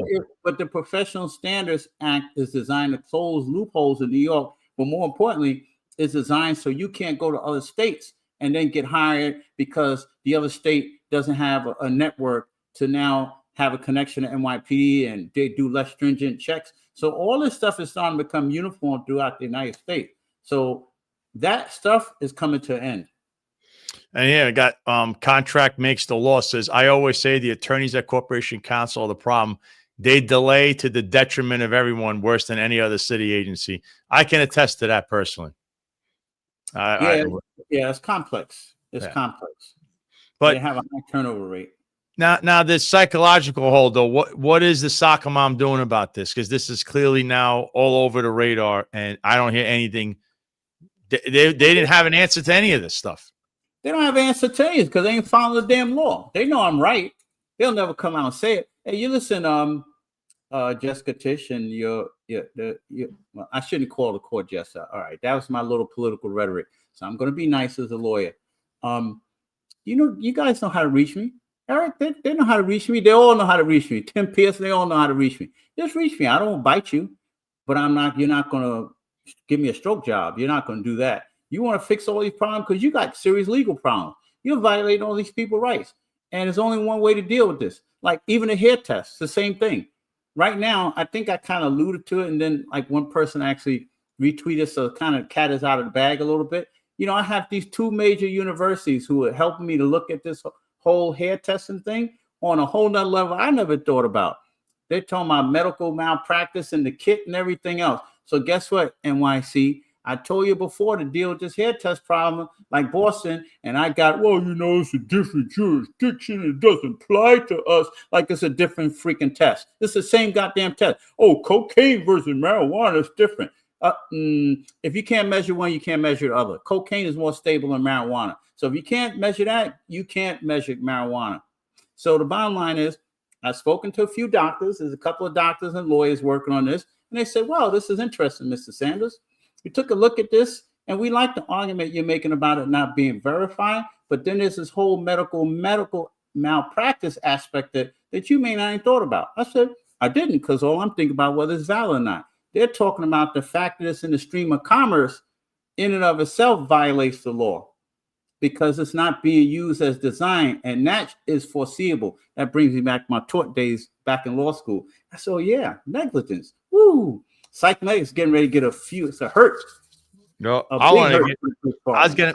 I wanted to see this. I was going to bring this up next. So, and Marlon just said, I see multiple medical malpractice and medical fraud in NYPD Medical Division's future. So, what you're alluding to is the Frank, and I'm going to say his name right today because I've been messing up. He actually called me Palawacci. Yes. Frankie Palawacci's case. Now, his case is this drug screening test. He was a detective that they did some kind of this random test that it's not even supposed to happen. It's illegal, and it's been disproven many times. And they used it against him to get him demoted. He's been fighting this tooth and nail. And Eric the other day was in the trial room with this, and Marlon was actually there.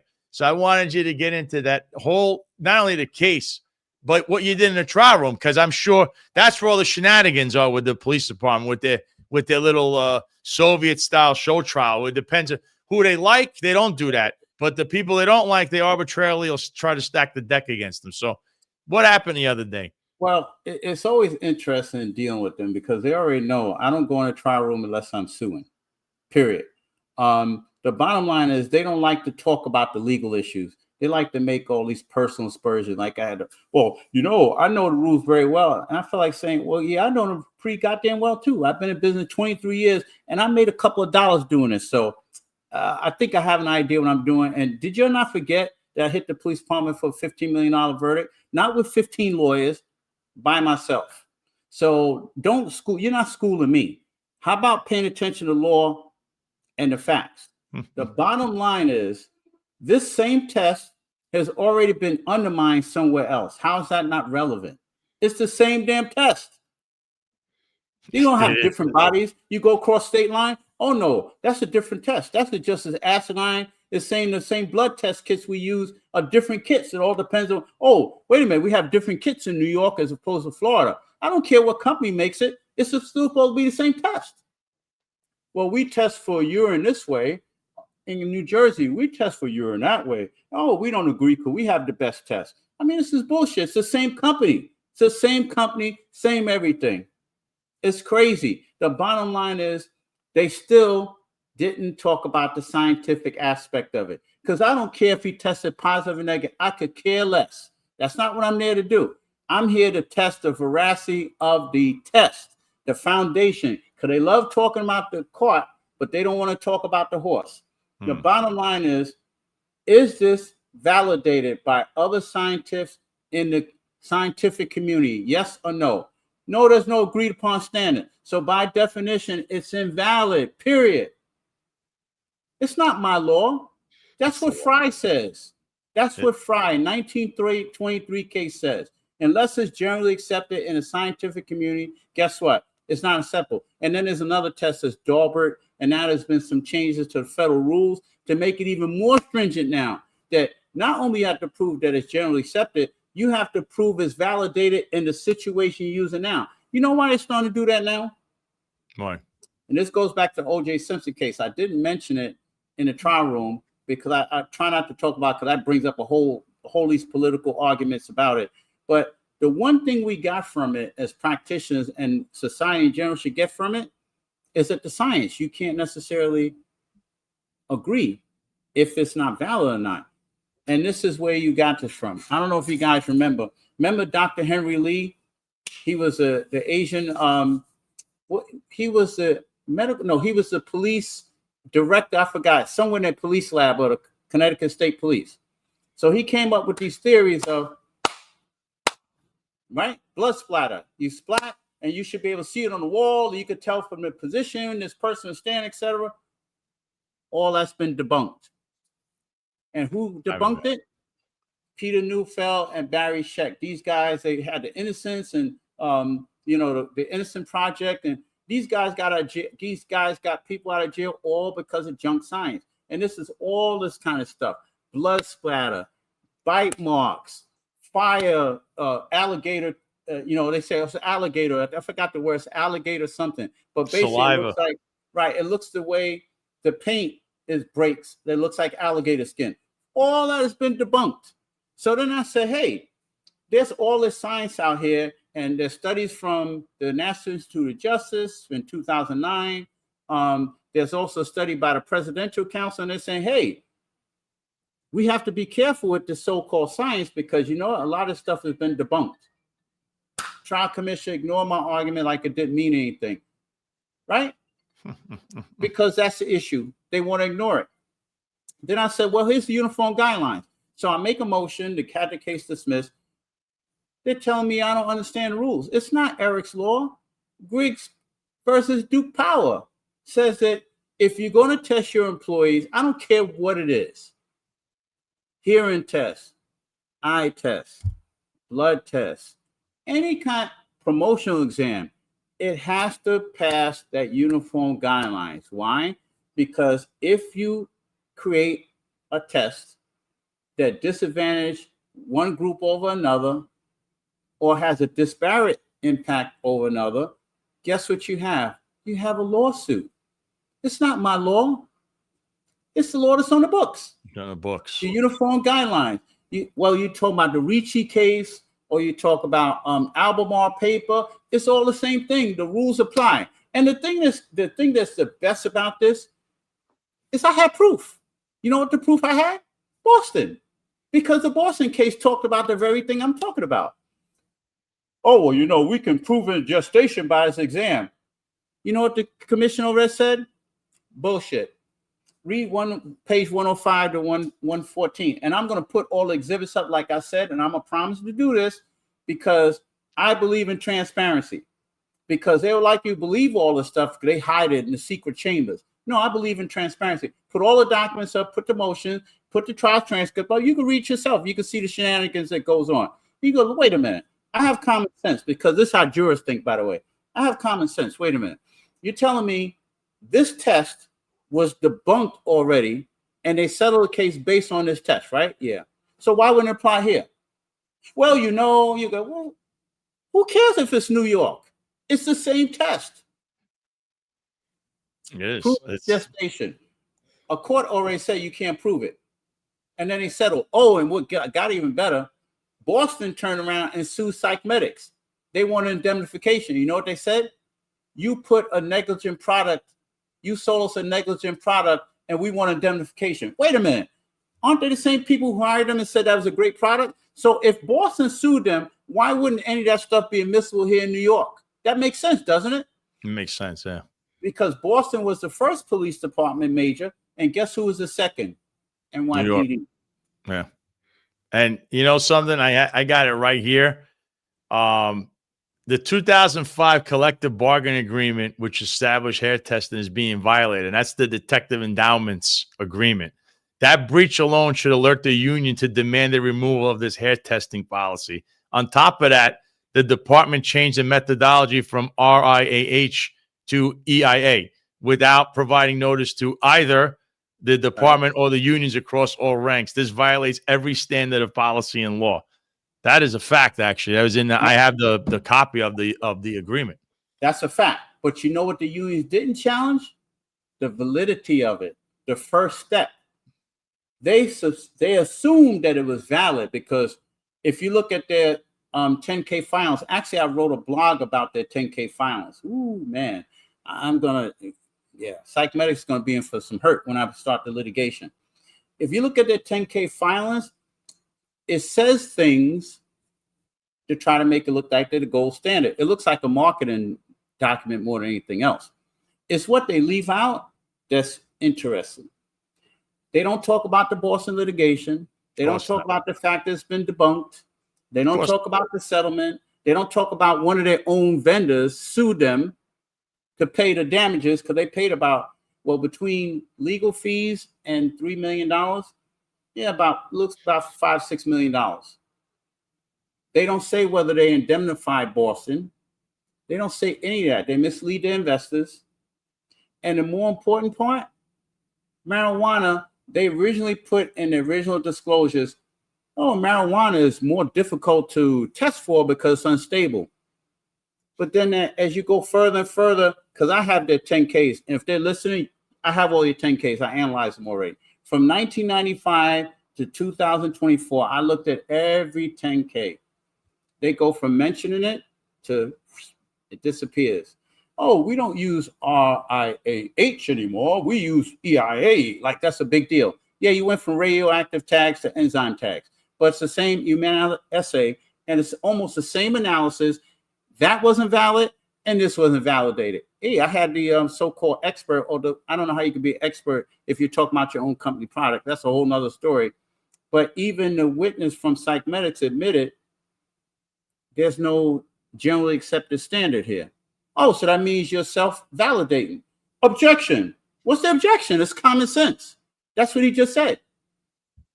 Yeah, so he did just say that.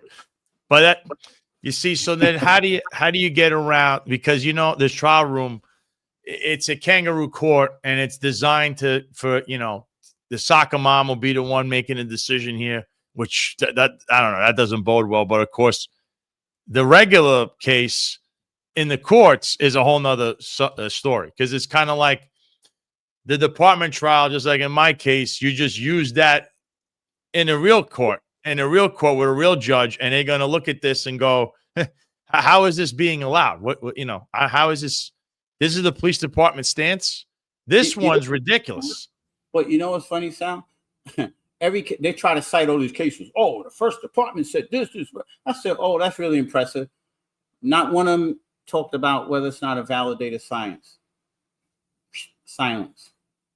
That's the include whole the commission, include the trial commission in this case. Well, you know, and I see her decision too. I'm like, you deemed him an expert without doing a Fry test or a Fry hearing, and they said, oh, you didn't ask for a Fry hearing. You know why I didn't ask for a Fry hearing? Because I know what you do. It's always bullshit games there. But I still raise the Fry issue, and you still got to use the rules of evidence. It has to be validated before you can accept it. So you can do whatever you want to do. As soon as it's not validated, the case is done. So what's interesting is I filed an EEOC charge of discrimination back in April. You know, the police department hasn't responded to that thing yet. Neither has Psychmedics, because we're suing Psychmedics too for violating the uniform guidelines. So they're both being sued. Psychmedics nor the police department responded to that yet. I wonder why. And you know what? Marlon said it here best, talking about that trial room. It's designed to push the agenda to further rubber stamping of failed policies while attacking your character. And you know something? Great way of describing it, because I was in the trial room. That's exactly how it is. Well, you want to hear something funny? Something that this is what happens when you ask questions and you're dealing with a true litigator that can think on their feet fast. And I'm not patting myself on the back, but remember, I'm quick. If anyone's ever watched me in a case, I'm really quick on my feet. So the trial commission pulled this nonsense. Show you how it's not an impartial area that you're dealing with. I asked a line of questions about whether the police department let my client, Frankie, know what his rights were with respect to the hair test, the vent, all this stuff. That's required according to the law. So then he talked about how he took his own tests. He had 3 negatives within 10 days. Obviously, that tells you that the test is invalid in and of itself. That's a whole nother issue. But this is what the trial commission did. She asked these questions, and all this did is sunk the department further into the quicksand. Well, when you went to Quest Laboratory, not Quest, when you went to LabCorp, did they explain to you what tests you were taking? No. Did they explain to you your rights? No. Oh, and Omega, she thought she was helping the department. So then I got up and retorted the whole thing. I said, well, okay, Frankie, I call him by his last name then. I said, is Omega your employer? No. Is LabCorp your employer? No. Is Psychmedics your employer? No. Well, who is your employer? The city of New York. Are they obligated under the law to explain to you what your rights are as an employee? Yes. Nothing further. What? What the fuck did you do? You just showed your bias, and you didn't help the police department. Because the only thing they're required to do is test the sample you gave to them. What rights? What rights do you have? He gave them, he says, I'm going to give you a sample, and I want you to run a medical test for me. What rights are they giving him? Just that he has a right to know what the result is, right? He's paying for it, right? That's what happens when you try to be too damn smart. See? Joe Ramirez says, I've been in the trial room. It's a joke. Evidence is irrelevant to the department if you're on the menu. That's right. That's a saying, too. There's a saying by Kaz Dodry. I'd rather be looking at the menu than being on it or something like that. It's a clown talk from the Crumbs crew. Anthony DiMaggio said, a fantastic case against the city is only as good as your perceived ability to find the litigation. No attorney, no lawsuits. That led where the crooked shrink in CSL 72.5 come in.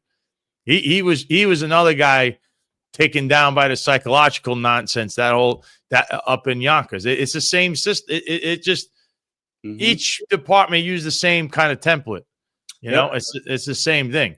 But now, what's the future of this case now? Because obviously you went to the trial room. So what is next? They haven't answered the EOC thing. So that's a problem. The NYPD is like they're trying to ignore you there.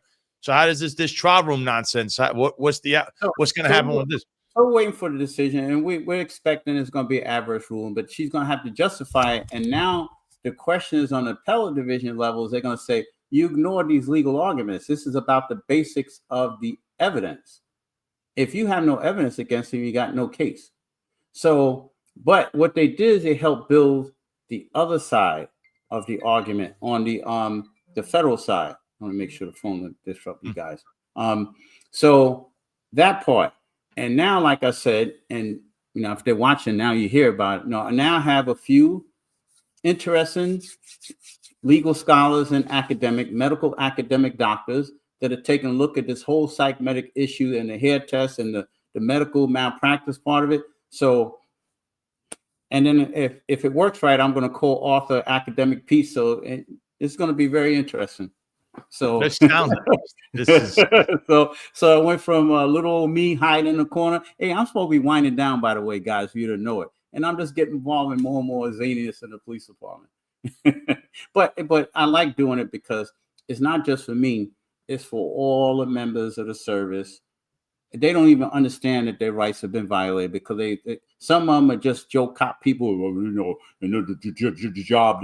The fucking job is taking advantage of you too. You don't even understand what they're doing to you.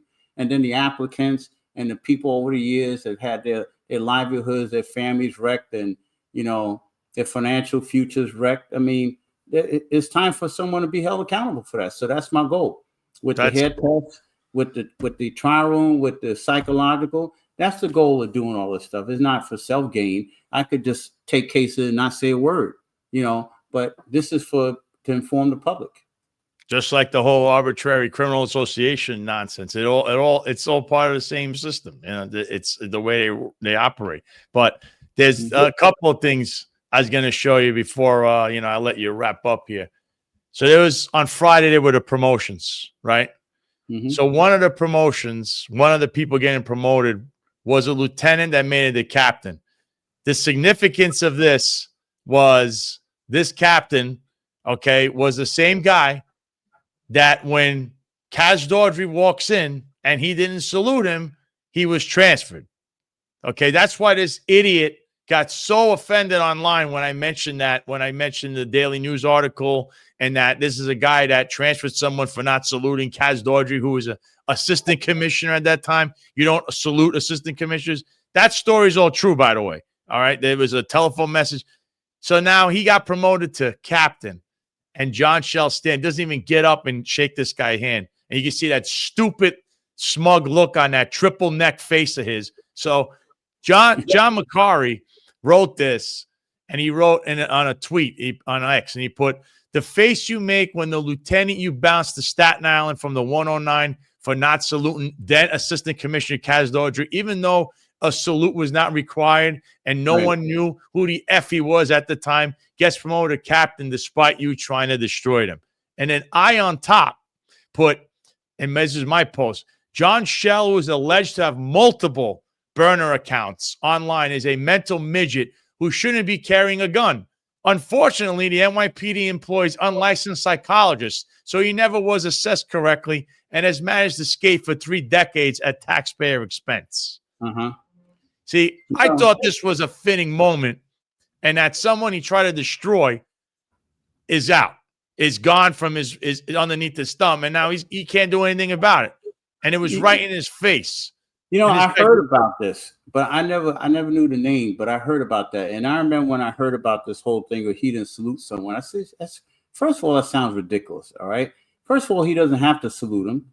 And number two, even if he theoretically had to salute him, are you that small that you would do something like this to someone because you can? That tells you a lot about that person, right?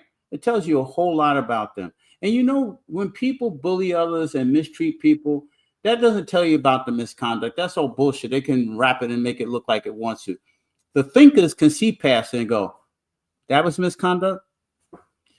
That's this guy, his emotional self or whatever. And that's them abusing their authority. And that's what he did. And thank goodness he got promoted now. But imagine, they gave him highway therapy. Because if he's working on 109, I'm assuming he was probably living in Long Island. So you send him all the way across the damn New York City so you can travel 2 or 3 hours of work. That's not fair. And a toll?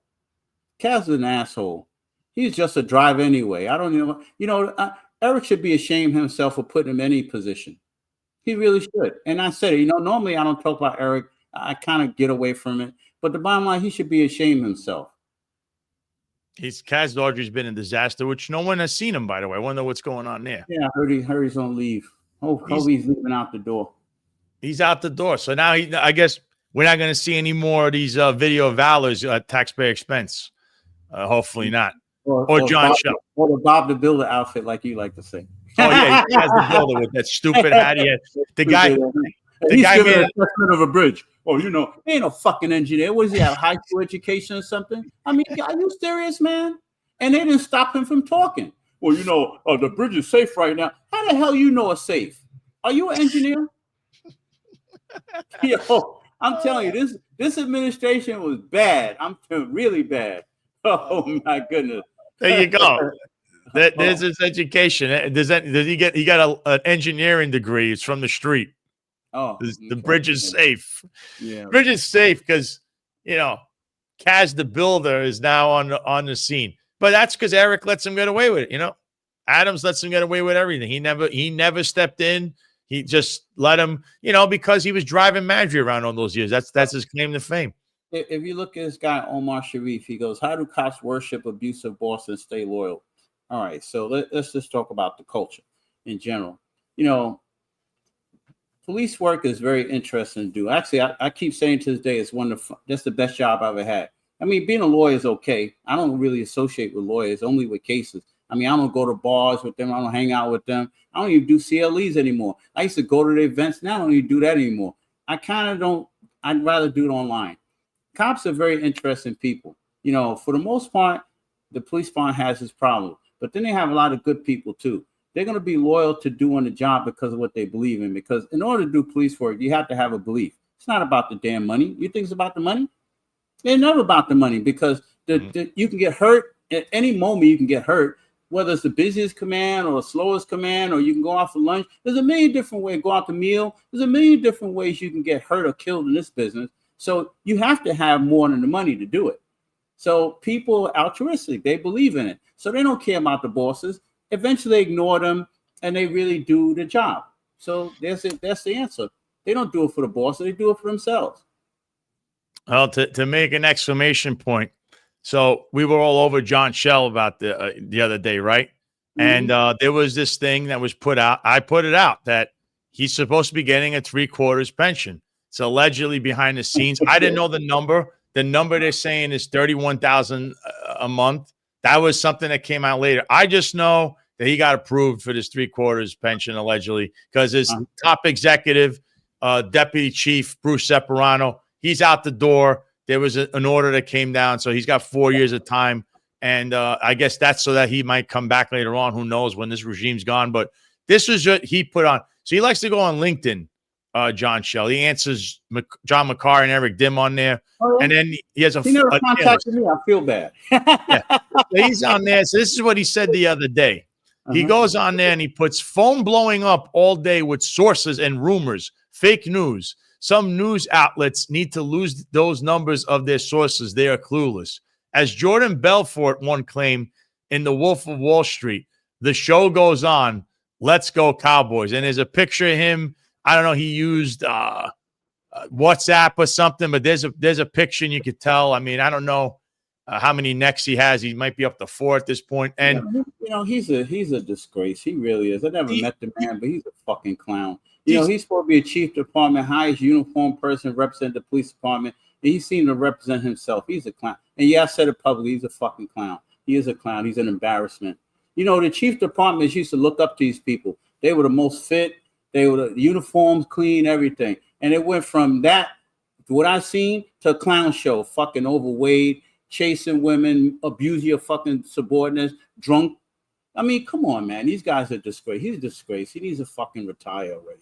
I know. I put out that it's a fun fact. If the NYPD had not hired unlicensed psychologists for the last 4 decades, you wouldn't have this mental midget as your chief of department, who also has numerous online aliases like Frank.Farillo 2024 on Instagram.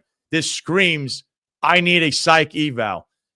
Eric, I really think this guy really needs some psychological help. The way he talks, the way he's online. Only he knows that. See, I try to stay away from that one, but I will say he's a clown. Whether he has any mental, I mean, that's for someone professional to do. But I think it's very unprofessional what he's doing to even respond to people on the outside like that. Because guess what? People on the outside like us, and you guys especially, because you do it all the time, they have a First Amendment right to criticize the hell out of you. You are in police work. You represent the government. They have an absolute right to do it. And you should learn to ignore it. Isn't that what they teach you in the police academy? Ignore it? Yep. And then look at what he's doing. But Tish can't do a damn thing about it because she got a job she didn't deserve. She has no qualification other than being in the Tish family. That's her qualification.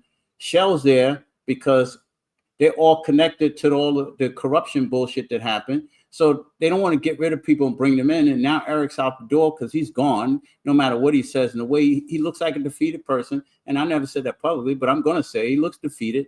The bottom line is all these people are going to be swept out. And it's going to take 30, 40, 50 years of trying to clean up the bullshit these people did. What a mess they turned the police department into. This guy, and I work with him. I knew him. I don't know. Personally, I don't know what his psyche eval. I'm saying the guy, you're a high-end executive and you're online and you're going after people. And he did this on his other account. And then you're making up. And it's not me saying about the burner accounts. You understand? He's got people. These are people in and around him and his little circle that are saying that is him. It wasn't me that came up with this. So he's got to look at his own friend circle to realize he's got a big mouth and everyone. For me, this is a guy who's like a cry for help because I don't know who else would have the time to do this. And the guy allegedly with a $31,000 pension coming his way, which that might be an issue because there's no way any NYPD executive would have that without a federally enhanced pension, which would draw a lot of questions because Mr. Shell's been full duty for a long time. He's full duty. He's good enough to go on Dr. Phil and go on Car Pursuits and all that. So I don't know how that all works out. 3/4. I'm sure he'll get challenged on it. But, I mean, you got to do better than not have these kind of clowns running the largest police agency in the world. He's the highest ranking uniform member, and he's a total disgrace to that uniform. He doesn't even fit in it, to be honest. It's just a disgrace. Talk about physical assessments. He'd probably fail at every one of them. Marlon Bethel asked here, I saw what he said. He goes, has there been any rumblings of changes coming to the medical division, or are they still in the denial phase? That's a good question. I don't know, but I was told that they're in there. Oh, we weren't going to try to go against Eric and try to find things. I don't know what the fuck you're going to find. I have no goddamn debt. The only thing I got to do is like everybody else. But you ain't going to find me somewhere drunk in the corner. You ain't going to find me doing that. You're not going to find me somewhere hanging out with a whole bunch of women. I don't do none of that bullshit. Sorry. Just like when I was a cop, I'm a straight shooter. I mean, I'm straight up no chaser. The bottom line is they claim they weren't trying to plot against me. I don't believe them because I have my spies over there too. They want to make changes to these policies. So they're making all these little changes behind the scenes. Instead of doing that, you could easily call me up, say, hey, Eric, we like to if we can collaborate. I mean, after all, you sit down with the gang members and try not to get them to shoot and do all kinds of shit. You can talk to them, but you can't talk to somebody from your own system. I could make some suggestions how you get, but then that means the spoil system gets disrupted. Sal, the spoil system, I talk about that all the time, right? The spoil system. They can't have the payola jobs and medical division. All the people who unlicensed, they can't pass their license requirement. Guess what? They won't have a fucking job. There's been people there for 6-7 years. They can't get a goddamn license. There's nothing wrong with that. But if you can't get a license, why are we keeping you here? Taking over the taxpayers, making these stupid, erroneous decisions. You couldn't even pass the damn licensing requirement. So what we need you for? Cause more damage? That would get rid of their little friends.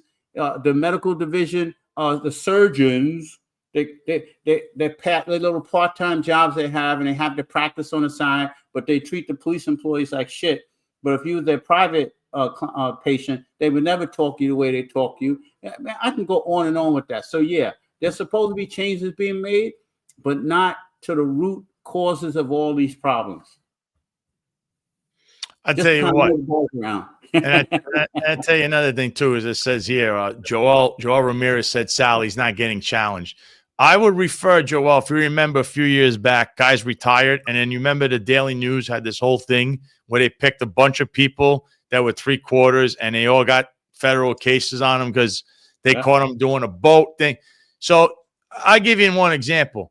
John Shelf is a 3/4. This is all alleged still, but this 3/4 pension, you can't have a job at Newsmax because how are you getting paid for doing something that you're claiming you're injured?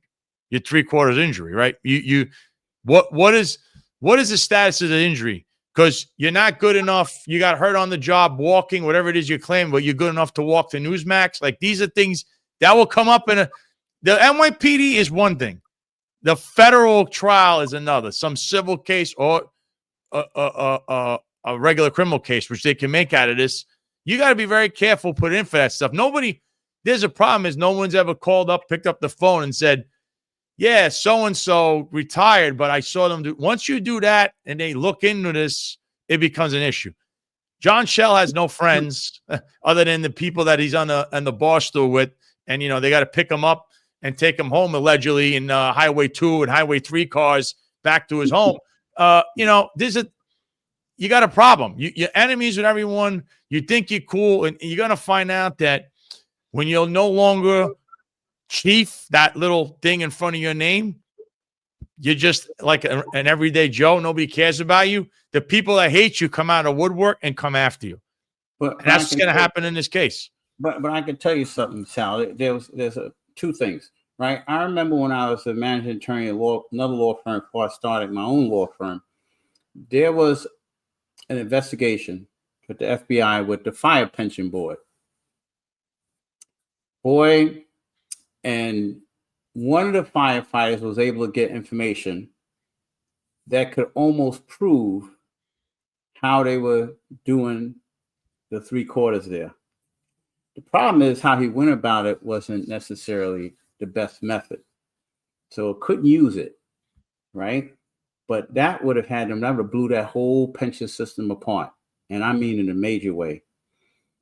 The NYPD system, they've looked at that for a while. And, remember the Manhattan D's office went after a while ago? There was about say 70 some odd cops that got 3/4. They went after them because there was being payoffs of $25,000 to get Social Security in Hempstead Lake Park over there. For exit 18 on the Southern State. And remember, when I was the managing attorney at this law firm, these guys talked about this kind of stuff. So when I heard that, I go, yeah, that sounds accurate, because I always hear them, but they won't talk around me because, see, you can't give me $1. I'm not going to go for I wasn't doing that as a cop. You're not doing it to me as a lawyer either. If I even smell it, guillotine. So, but then most of those cases fell apart, remember? They went after, they had all these arrests and indictments, but what was the end result of all that? Nothing much. No. So, but they have to have the political will to want to take it down. And the problem is, it's the largest pension system probably in the United States, other than the federal government. I mean, obviously the federal government has people all over the United States, but municipality, probably this pension system, all of them combined, because I mean, they got the fire pension system, New York City Police pension system, and then you have the DOE, and then they have the teachers board, and they have like 2 or 3 of those, and then they have NYCers. But if you put them all together, this is probably one of the largest pension systems in the United States. And you know what kind of political wherewithal you would have to have in order to take it down? That's the problem. So these golden parachutes will go on for the foreseeable future. The only way it'll break, management people will have to come in and break it themselves. But the problem is, you got the spoil system. They take care of each other. They look out for this one, that one. And that's why the corruption in the cycle never breaks. It just recharacterizes itself. That's all.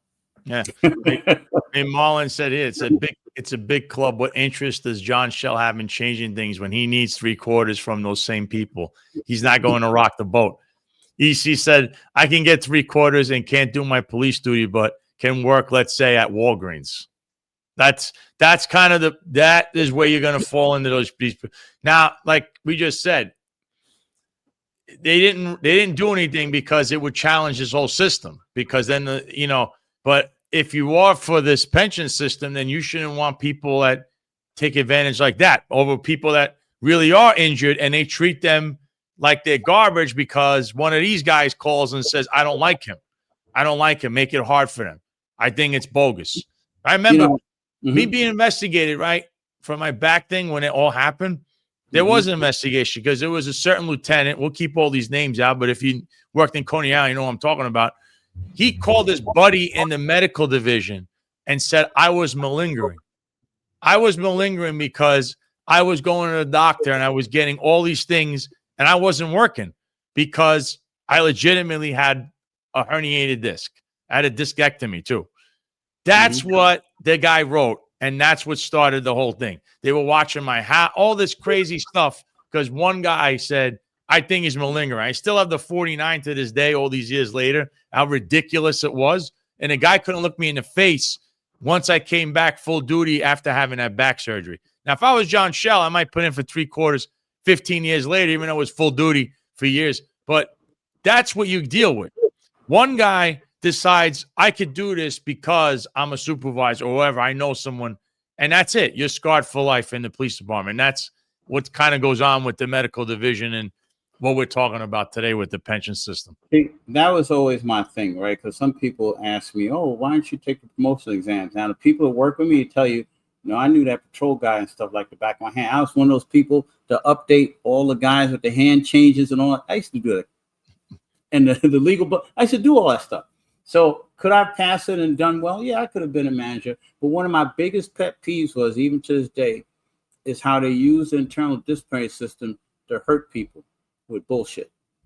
So when Eric was running for office, we talked about it. He says, oh, I can get you to come do something for me. I was like, nah. I said, the only thing I would be interested in, maybe the trial room or the advocate's office. But if I come in there, I want to destroy the whole thing because it ain't shit. Because most of the cases that come through the trial room or going to the Department of Advocates also is personal bullshit. How do you know? I've been around long enough so I can look at it and go, bullshit, send this back to the command. Oh, but they worded this way. I said, I don't fucking care. I've been around long enough to know it. What's this? Nah, send it back to the command. I don't want to see that over here again. The only thing I'm interested in is straight up misconduct. Cop stealing. Oh, he fell asleep. You worked midnights before? Yeah, you fell asleep too. Okay, fucking send that shit back too. I don't want to hear any of this because most of this bullshit. We act like this is all new stuff we've seen. If you've been around longer than a day, you've seen a whole lot of stuff already. There's so many other ways these things could be handled than the way they're not. Like, for example, if I raise this issue with the hair test as an issue, right? You would think that they would say, let's look at what he wrote. Wow, this is a problem. We didn't know about that Boston case before. But wait a minute, maybe we need to change this because they never told us about this. Not that they even had to tell you, but they should have told you about it. But you should have been looking out for this stuff. You got a big damn legal bureau. What, there's probably 100 people up there? More, maybe And more. we're gonna change this. Maybe we're wrong. We're gonna stop using this. We're gonna go back to urine only because, or if we're gonna use a hair test, we're gonna use the hair test and the urine as a confirmatory. But it may not work because you're talking about going back 8 months, which there's no proof that it goes back 8 months either. That's a whole nother story. But the bottom line is you would do things to help your employees, but they never admit that they're fucking wrong about anything. I've never seen a culture of people who don't acknowledge that they did something wrong. Why can't you say you're wrong? Because they're arrogant. That's my opinion on But it's that. not unique to Eric. This is the culture. It was like that in Kelly, Bratton, Safer. It's the culture in general. Or cops don't just say, I don't know something. Cops act like they know everything. They don't know fucking half the shit they talking about. You listen to me like this. Like, what are you talking about? That don't even make any sense what you just said. No. You know, and they're wrong. speaking of the one and only Frankie Palaguacci's on, he says the people's attorney, Eric Sanders, the truth will be exposed, trust in God. He sent $9.99 to the Sal Greco Show, which, Frankie, I will be going to Cal Bakery after the show to go have my cafecito. Today will be cafecito day, not espresso. He said they just put up something on the screen that I actually want to comment on. And this is the way I feel about case in general. You won't hear a lot of lawyers say this either. You know, people think, you know, being a lawyer is easy. It's not. Probably one of the most difficult things to be a lawyer is that you actually have people's trust in your hands. You really do. So, and this is what I said to him, that I want to thank him for trusting me to bring forward these critical legal arguments because it's serious. All right. And that's why I have this whole thing with lawyers too, by the way, because they say they take stuff seriously. And I can tell you, I've been around the culture long enough. No, they just cases to them. When I take a case, I take it because I believe in it and I'm going to put my all into it. And it's a big deal for someone to take and give you a legal problem to really represent them the right way. And that's what it is. And that's why I don't take many cases. Well, I know that. I mean, look at my own case. I mean, what started out with looking at mine going, it's typical criminal association became, it was probably the major middle pillar of the takedown of the Eric Adams circle, which is why Eric probably doesn't like me personally, but he should have looked around him and known that what happened to me actually happened to him. And he refused to acknowledge that because, like you said, in this culture, we never do anything wrong. We're always right. But Eric Adams is anything but right. And that's why he's in the position he's in, facing all kinds of problems left and right. I could say this with confidence. If the investigators would have simply followed what you said from the very beginning, they could have made a serious case because they have the resources to do it. We couldn't do it. We have subpoena power. We have some things. Like we found out some things about concentritos that were hidden for a while. And then we found out that, there may be a true link to human trafficking there because of an email that they didn't originally turn over. But it took me to going back and forth to subpoena the state liquor authority a few times to get it. And then finally I got it. I said, wait a minute. The last time I subpoenaed this wasn't here. And I always say, records show up out of nowhere. And see, that's what people don't understand.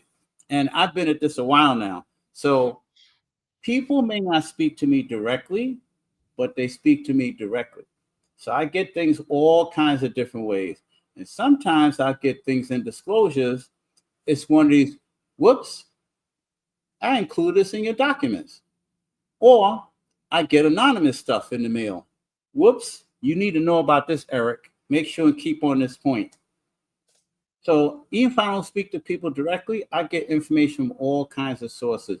And if they simply would have followed what you were talking about from the very beginning, they could have made a case that goes out to probably all these politicians with the campaign finance stuff and everything, but they didn't. No, remember when you first hired me, I got so much. Don't how you do this case with this guy. He's a racist. He's a cow. He's a Proud Boy. He's listening to fucking what's the name of mother groups, all this shit. And you know what I said? I don't give a fuck. I don't care.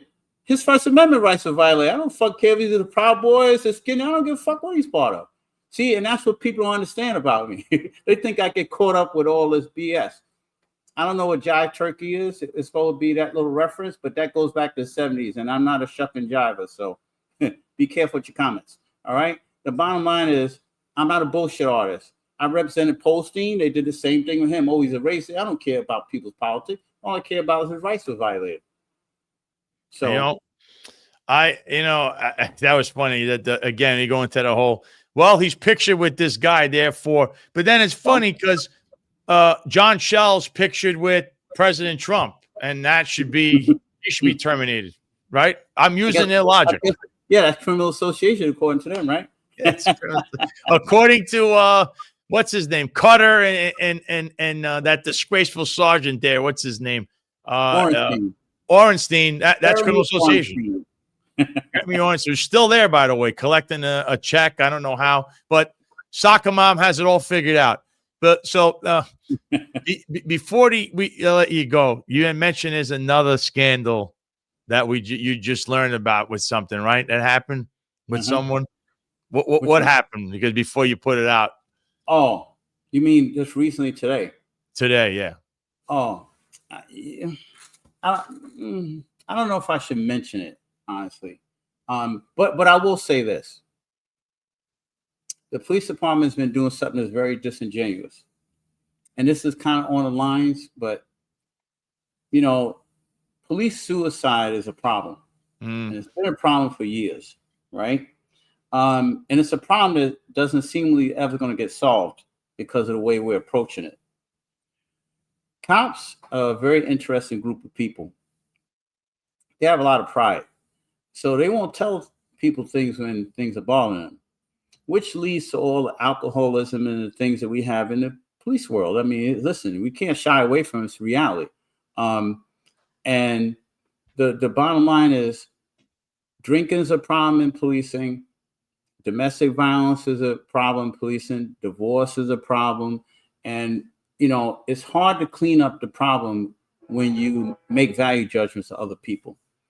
So, and then you have police officers commit suicide. Like I know right now that would make number 12. So there's, and you don't see the stuff in the paper. And I think it's disingenuous to the members of the department and the public to not talk about the problem. Because if you don't talk about the problem, you can't solve the problem. You really can't. And I've said this since I was a police officer. You got to do something more. Police officers can't be afraid to come forward and tell you, I have a problem, I'm hurting. Because you get to see a lot of stuff in this business that, the police officers talk to each other all the time, but the families don't really know what they deal with. They only know some of the stuff. They don't get to see the trauma that the police officers experience. The child abuse, the people getting stabbed, or you have to, and you're just dealing with this. But it comes at a cost, a human cost. And it comes at the cost of the police officer. And we don't do enough to support the police officer, because if you say I need help, automatically, we take your gun. It's not a matter of restricting you, because I guess you should be restricted. It all depends, because you might be not for the public safety. But then you make them look bad. Oh, you weak, you this, you that, you this, you that. And you beat them to death, and make them look like they're doing something wrong. When I always say as a proponent, if you see you have a police officer and they're drinking too much, for example, we know who they are as soon as we see them. If you see them drink, there's a problem. Have a conversation with them. Maybe they need to be retired. Oh, well, I'm going to suspend, I'm going to fire. No, they came into the police department bright-eyed and bushy-tailed. And then they leave wounded. Most people leave wounded. They really do. They may go 20 years, 25, 30 years, 40 years. Believe me, they don't come in the same way to leave. They're because of all the damage they've seen for years. So all I'm asking for Tish and whoever else comes in here, that you need to start having a little bit more compassion towards your employees. They're not going to always get everything right. They're not. They're going to make mistakes. Fuck it. This is the police work. Stuff you're doing is bang, bang. That's just the nature of the business. But that doesn't mean you have to be heavy-handed about everything. And then when you find people that make a mistake, you don't try to kill them over it. But then there's certain mistakes that, listen, you may not be compatible for police work, because I say this all the time. Everyone that's in police work don't belong there. And you can gracefully have them leave. But that's my main commentary about that. And the unions don't help either.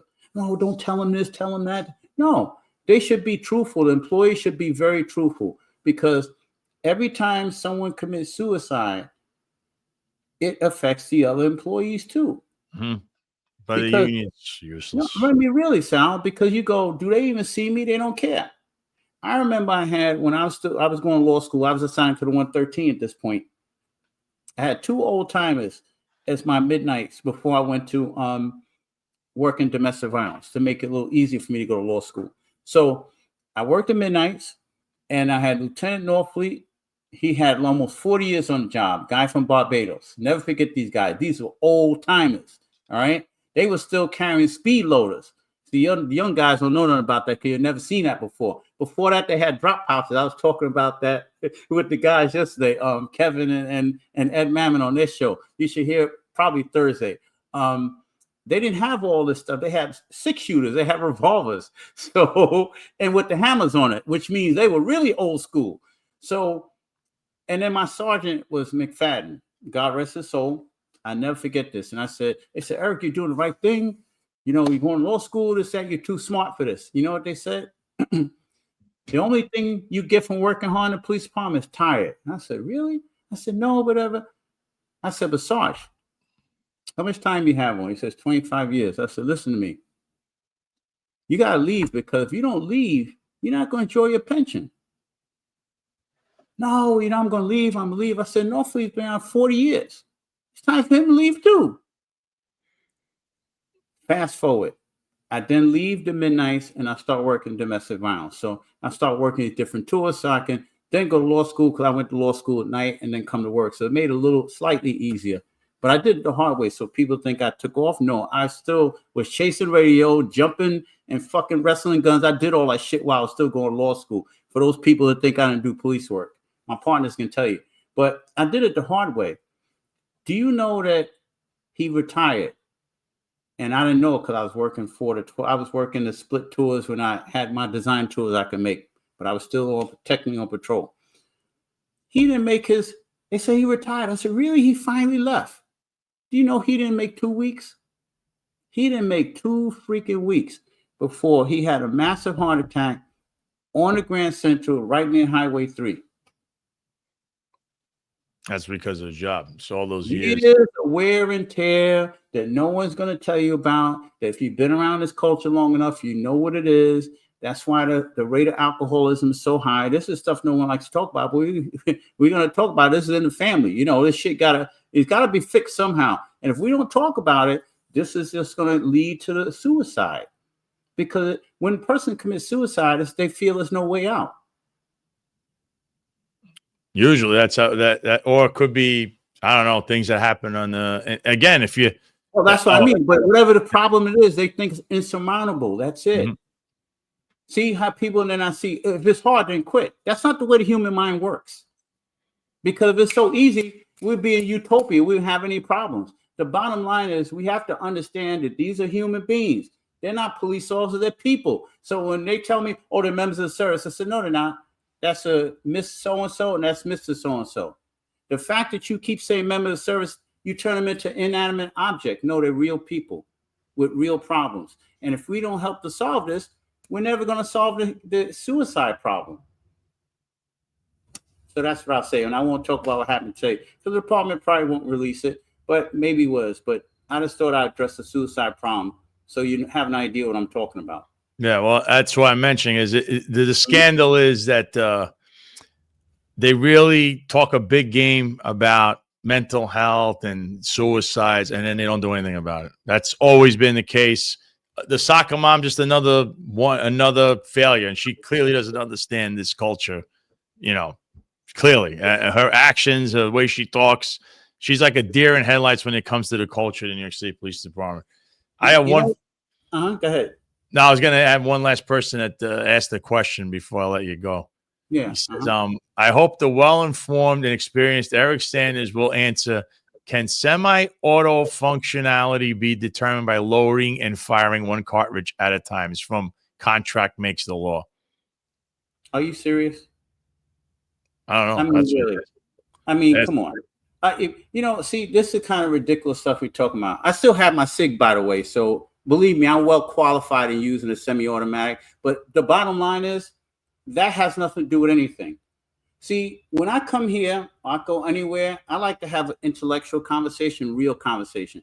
I'm not a bullshit artist. I'm not a game player. I'm not an ad hominem personal attack. When you could do something intellectual, you can interact with me. But the bottom line is, if you come up with that kind of stuff, that tells me a lot about what happened.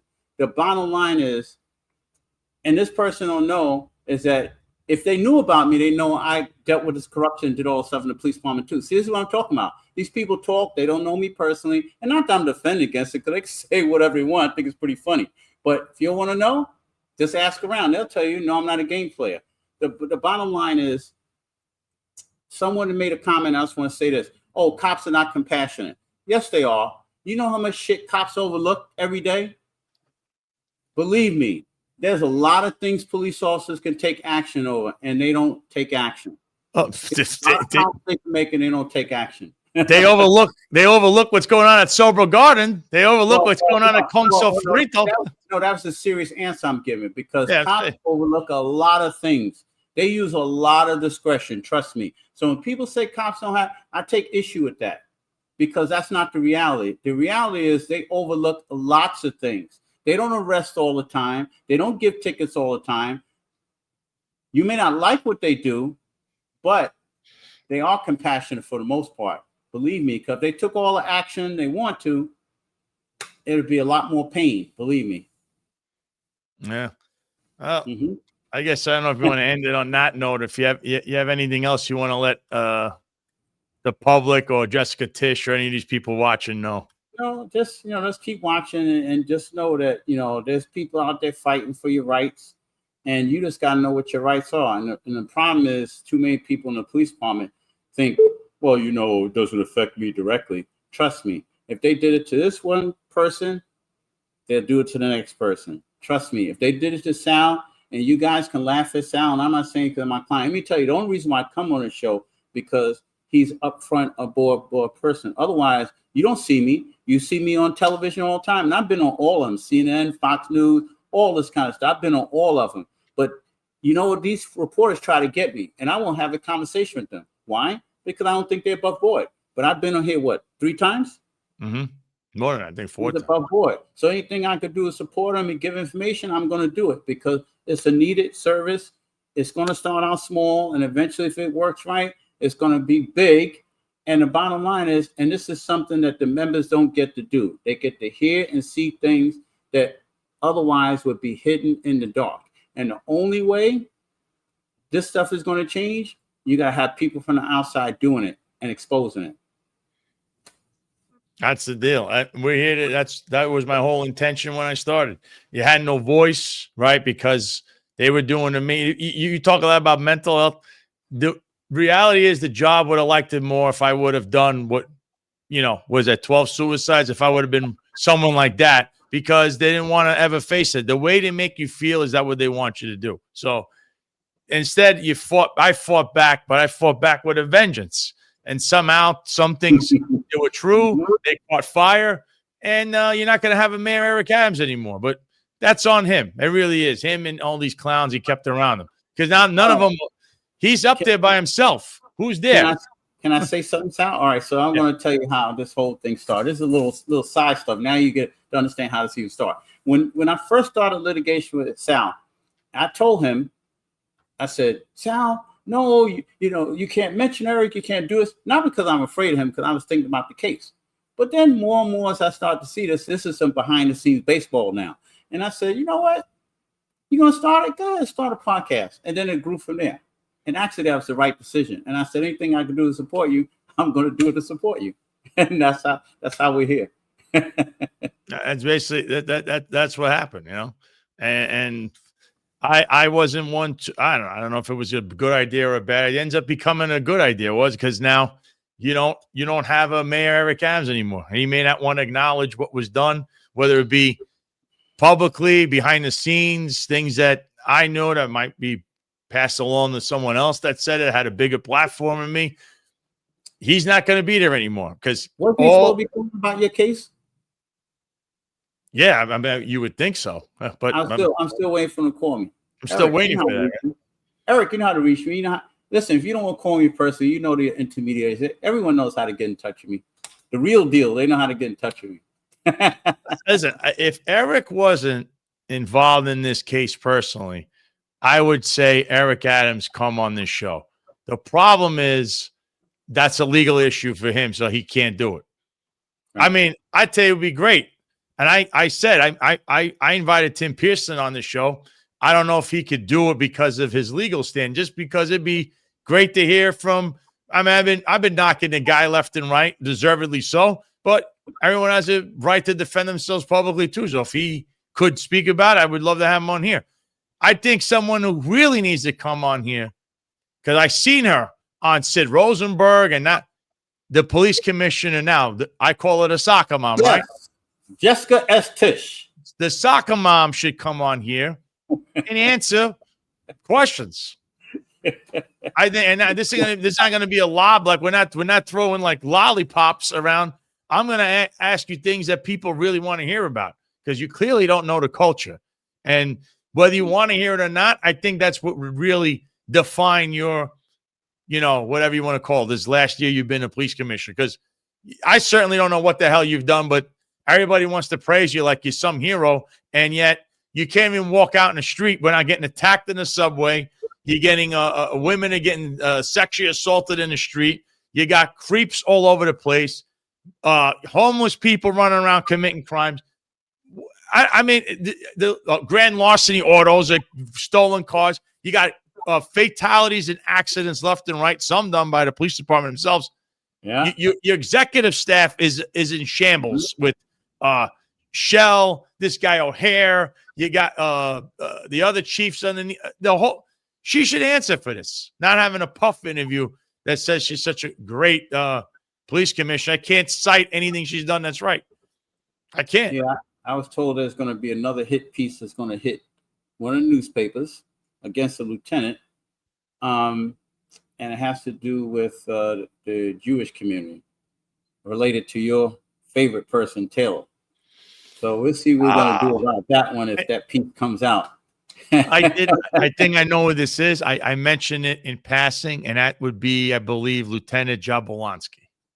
Jablonski got transferred, and it has to do allegedly with our favorite chief, Deputy Chief Richard Taylor, who is now known for his flyovers via aviation. All that hoopla. Say what you want about Faison, whether you think he's a bad guy, he's a good guy, he did something wrong. He probably did something. We're trying to get to what happened there, but of course. Well, don't worry about it, Sal. You heard it first. You're going to hear about that one soon. I just haven't done anything yet. You're going to hear about that one. Yeah, because interesting.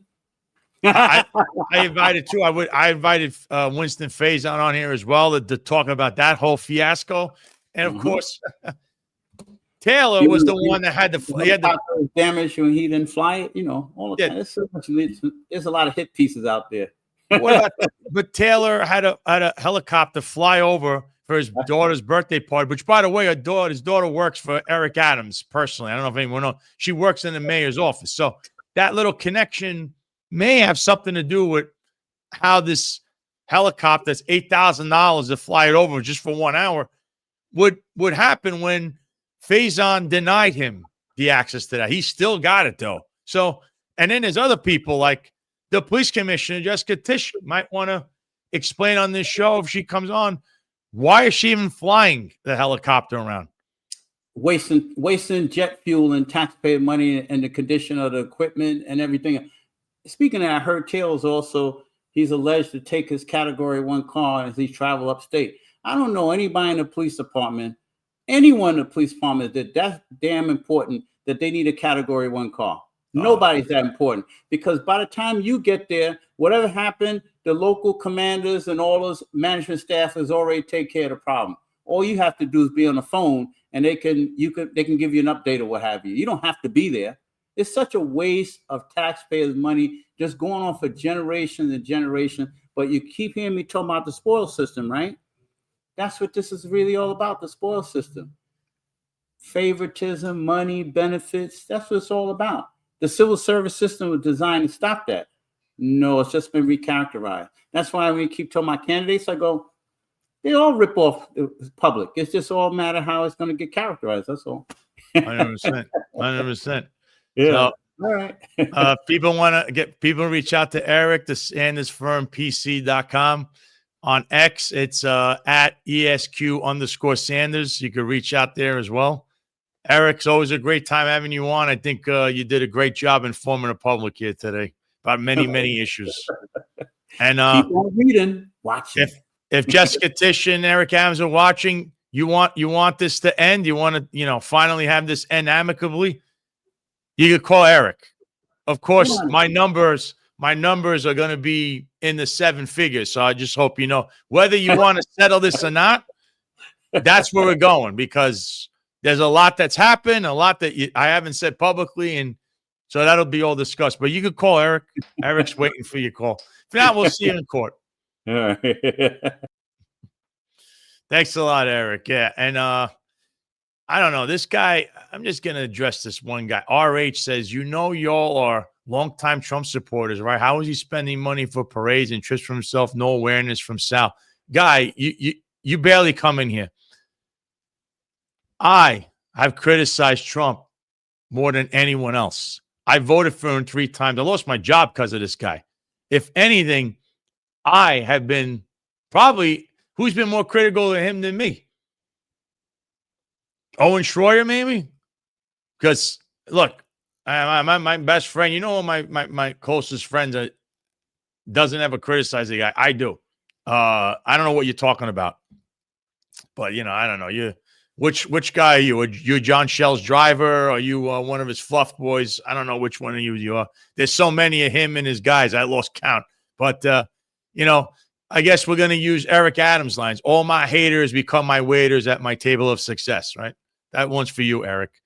So let me bring on the best part of the show, the producer. There's a lot to unpack there, but yeah, that was a lot to unpack.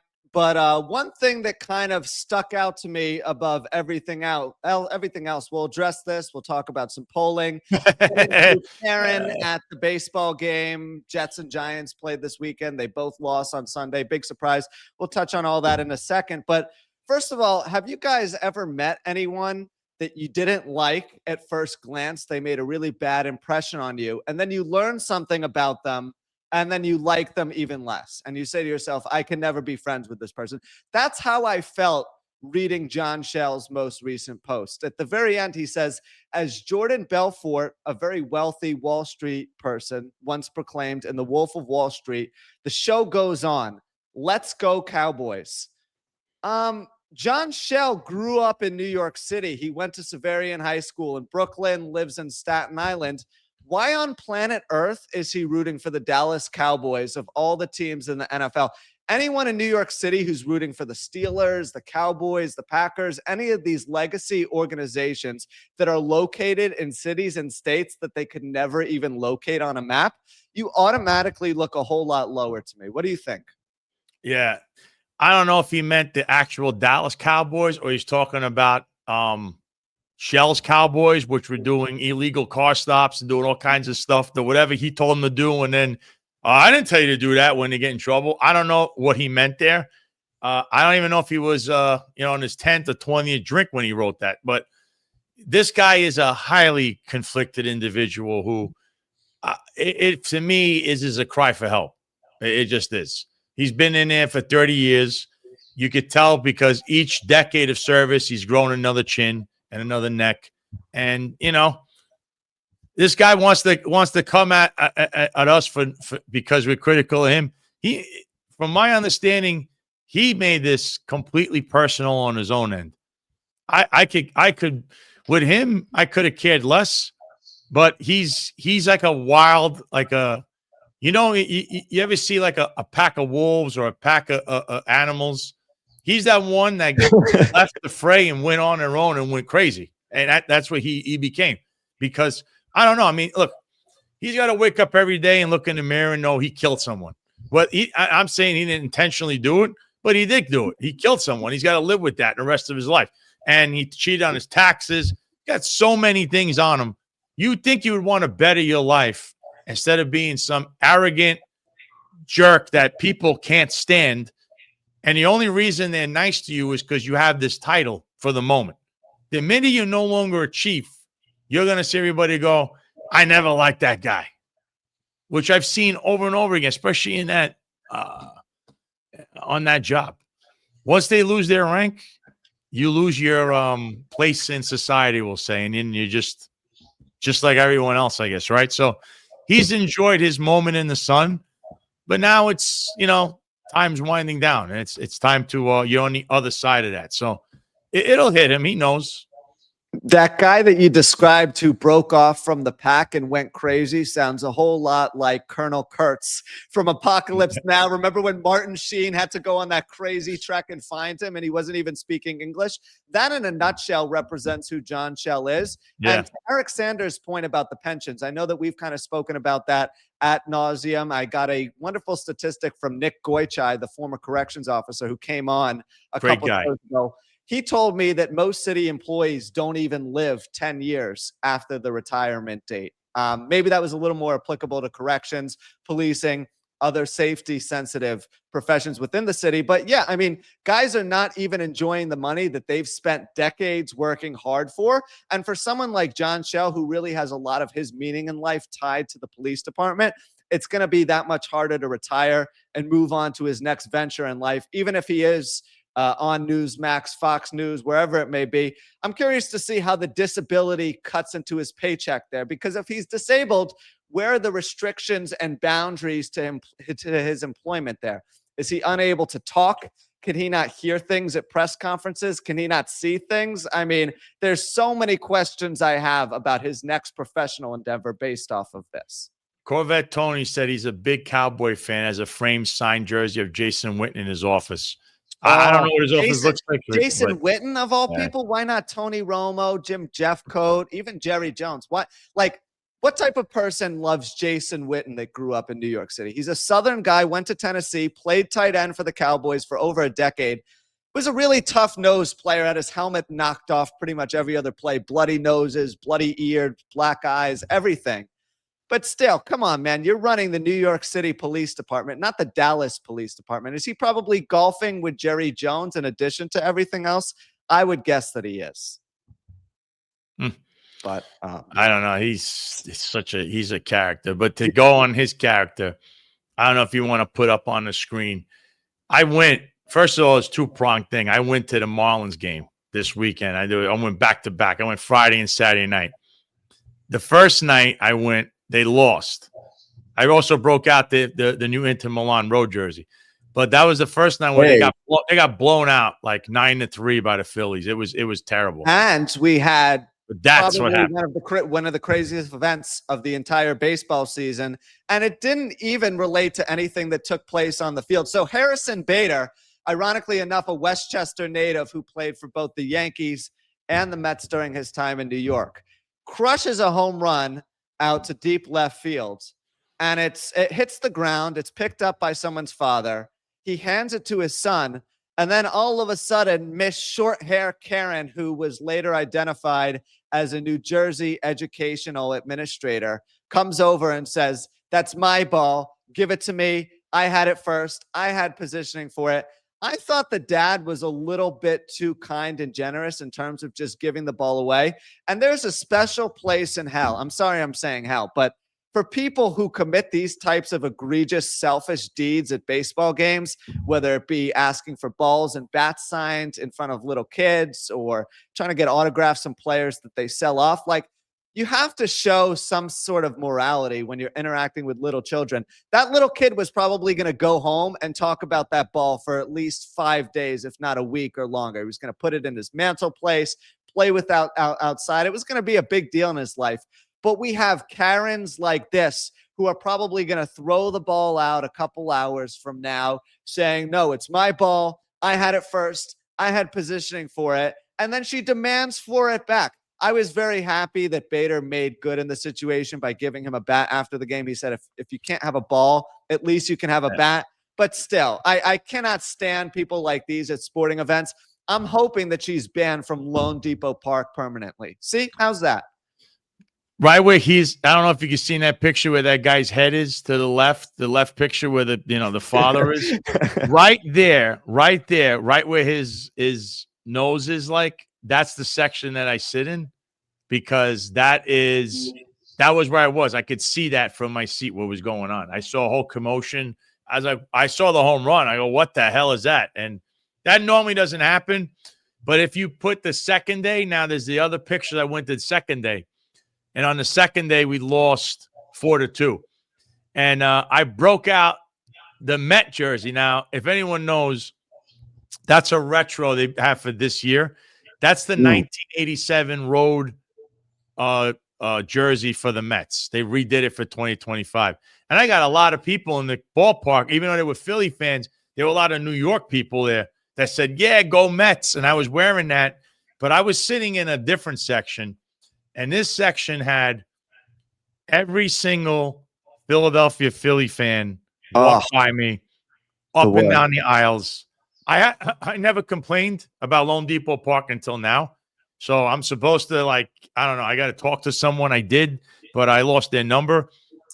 That was the worst experience I had in the baseball park. I couldn't watch the game because everyone and anyone, all Phillies fans, by the way, they were all walking up and down the aisles next to me.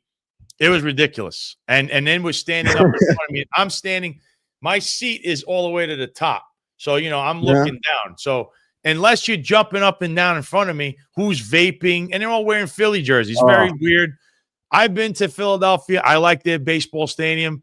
And I didn't see that when I went to Philly years ago. So I don't know where these people came from, but it was a eclectic group of people. The Marlins lost that game, but really the first inning was they gave up a 2-run homer and they never really recovered. So it was a bad weekend. You had this Karen steal a baseball from her father. Look at her face in that middle photo, by the way. She's out of her mind. Yes. Out of her mind. But this is a kind of environment. You don't really see that at Lone Depot Park. And I'll be there again this weekend because it's, the season's winding down. So, I want to enjoy it while I can. She does look, Amanda Estevez says psycho. She definitely looks it. And all I can say is I heard a commotion in the baseball stadium. And I saw that there was, I could see it. People were screaming in that section where this happened because he hit a home run and then all of a sudden she runs over. You could see it, but it's a little bit in the distance. But I saw the commotion with people around there. So that doesn't happen. And in a stadium where not too many people like to go to game, as you know, the games aren't really full. That was like the event of the year. I don't know what the hell that was about. Yeah, I can see all the paid actors sitting in the stands behind you. Yeah, it was, not photo. And unfortunately, the Dolphins season got off to an equally bad start when they got crushed by Daniel Jones and the Indianapolis Colts. How's that for a New York connection? Now, as it pertains to both football teams, the good news is that we're probably going to have a football season to talk about beyond Halloween for the first time, and it feels like a decade. But the bad news is that the Jets and Giants are both finding creative ways to lose a game. I don't think any Jets fan would have thought that they would have lost to the Steelers at home in a game where Justin Fields accounted for almost 300 yards of total offense and had 3 touchdowns. On the flip side, in Washington, D.C., the Giants' defense was lights out. Receivers were making plays. But then you have Russell Wilson as your quarterback, and he's totally holding the team back. They need to go to Jackson Dart sooner rather than later. I know head coach Brian Dable said he's sticking with Wilson for at least this week.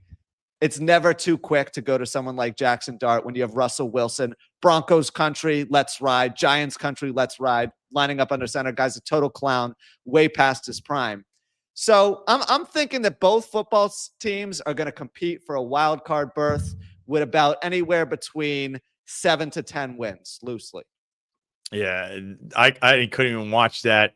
I was trying to watch the Dolphin debacle I saw another game that was on. I was like, I was getting messages. You got to understand, living out in South Florida, it's kind of like you adopt now being a Dolphins guy and a Marlins guy. So the Dolphins are a disgrace. I was watching the U.S. Open. I watched Trump. By the way, Trump did not get booed. I've gotten plenty of videos. You don't listen. You may not like the guy. It doesn't mean that, everything's going to be all emotional. He did not get booed. It was cheering. That was bad production value by the production team, by the way. Yeah. And just to kind of peel back the curtain, what they did from the truck outside the stadium, this is super messed up.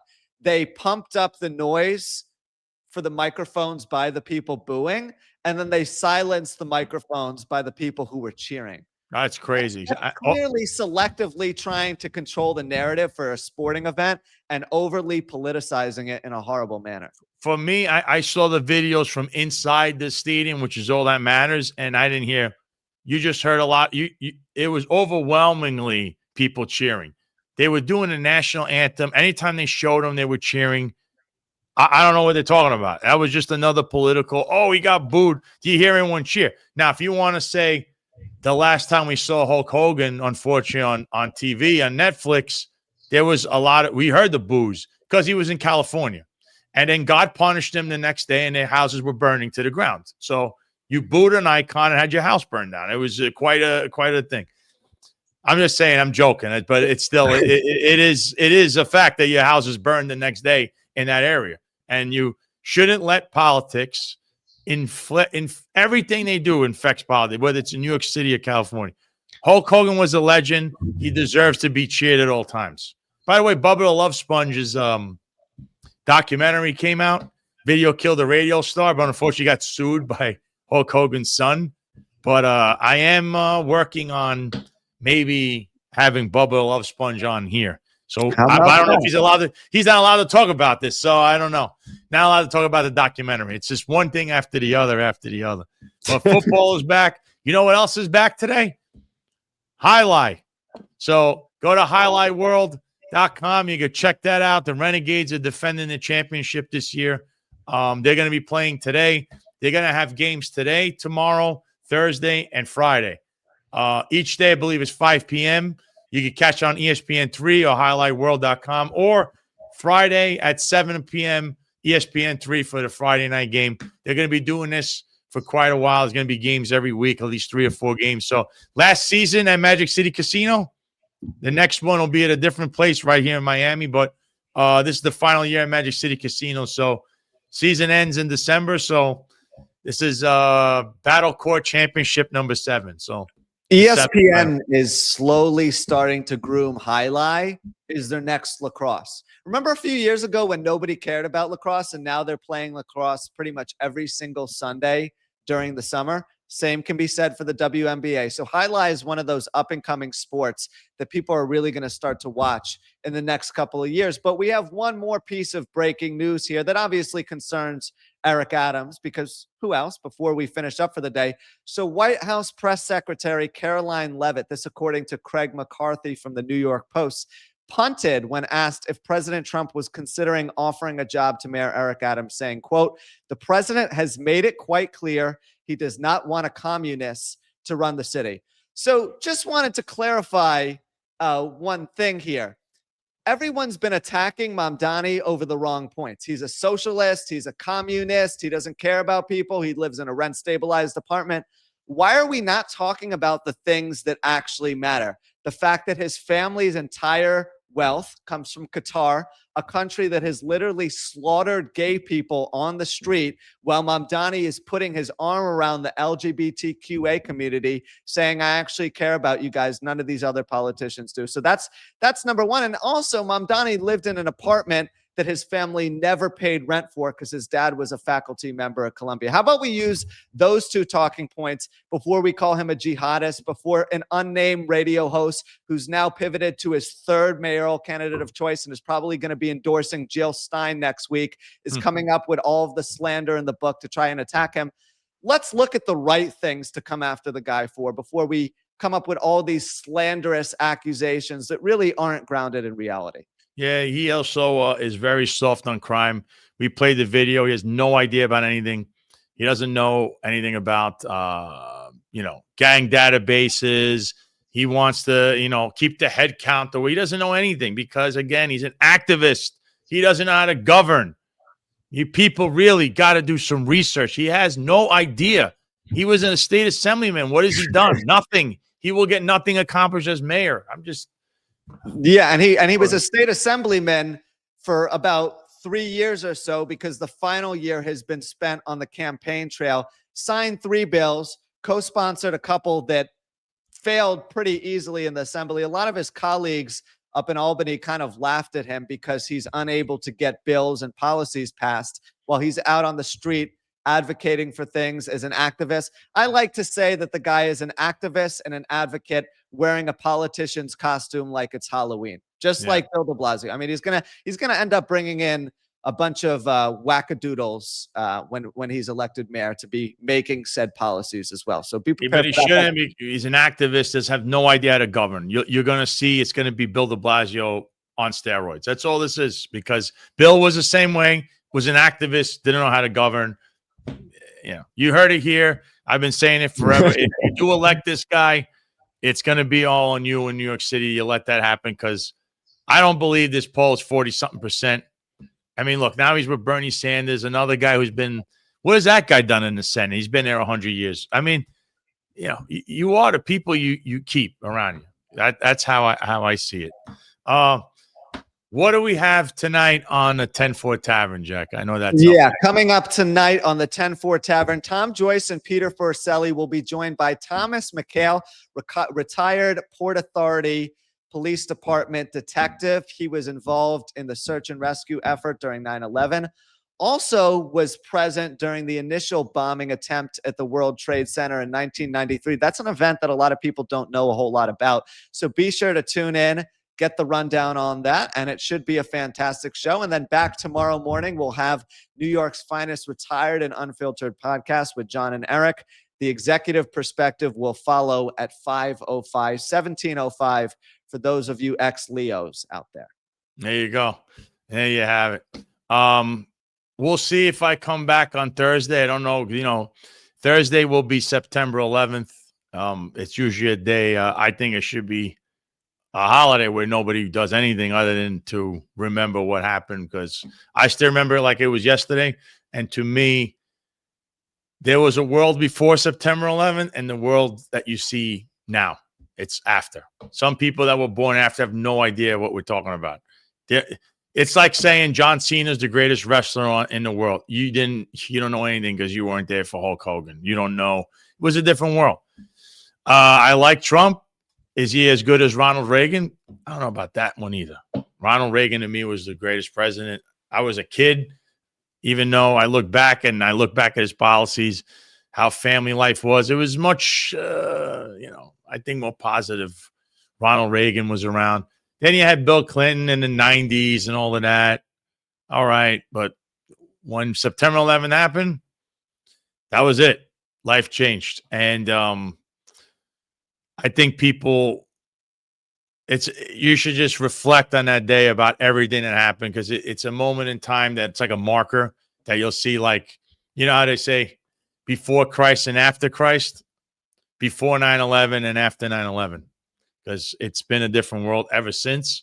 And I don't know if the president will be there. I don't know what's going on with the ceremony, but, to all the people that lost their lives, all the families affected, my heart goes out to you. I wore the same uniform as many people that did perish. I went to the 9/11 museum. It was, I got a special look. I was working, but technically we went in, and,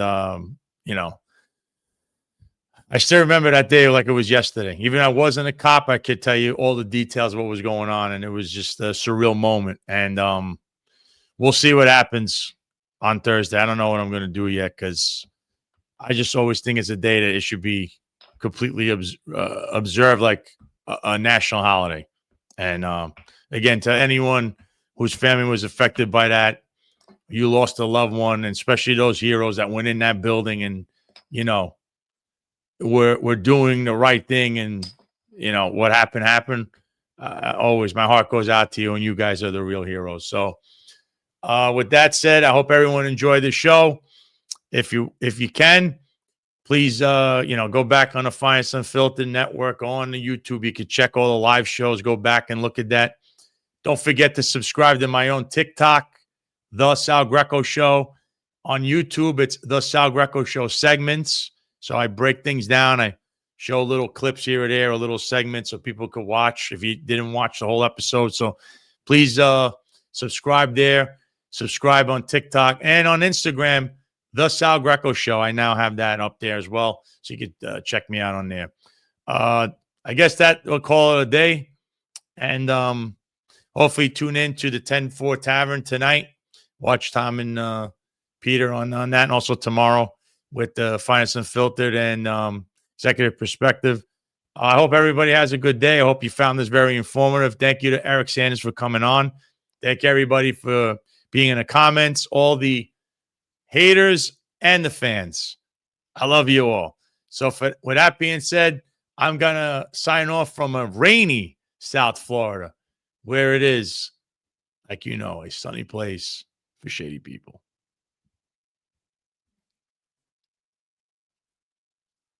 So this is a biblical moment. When Jesus was on the cross, he said, God, forgive them, for they know not what they do. All these Negroes who are asking me to step down, God, forgive them.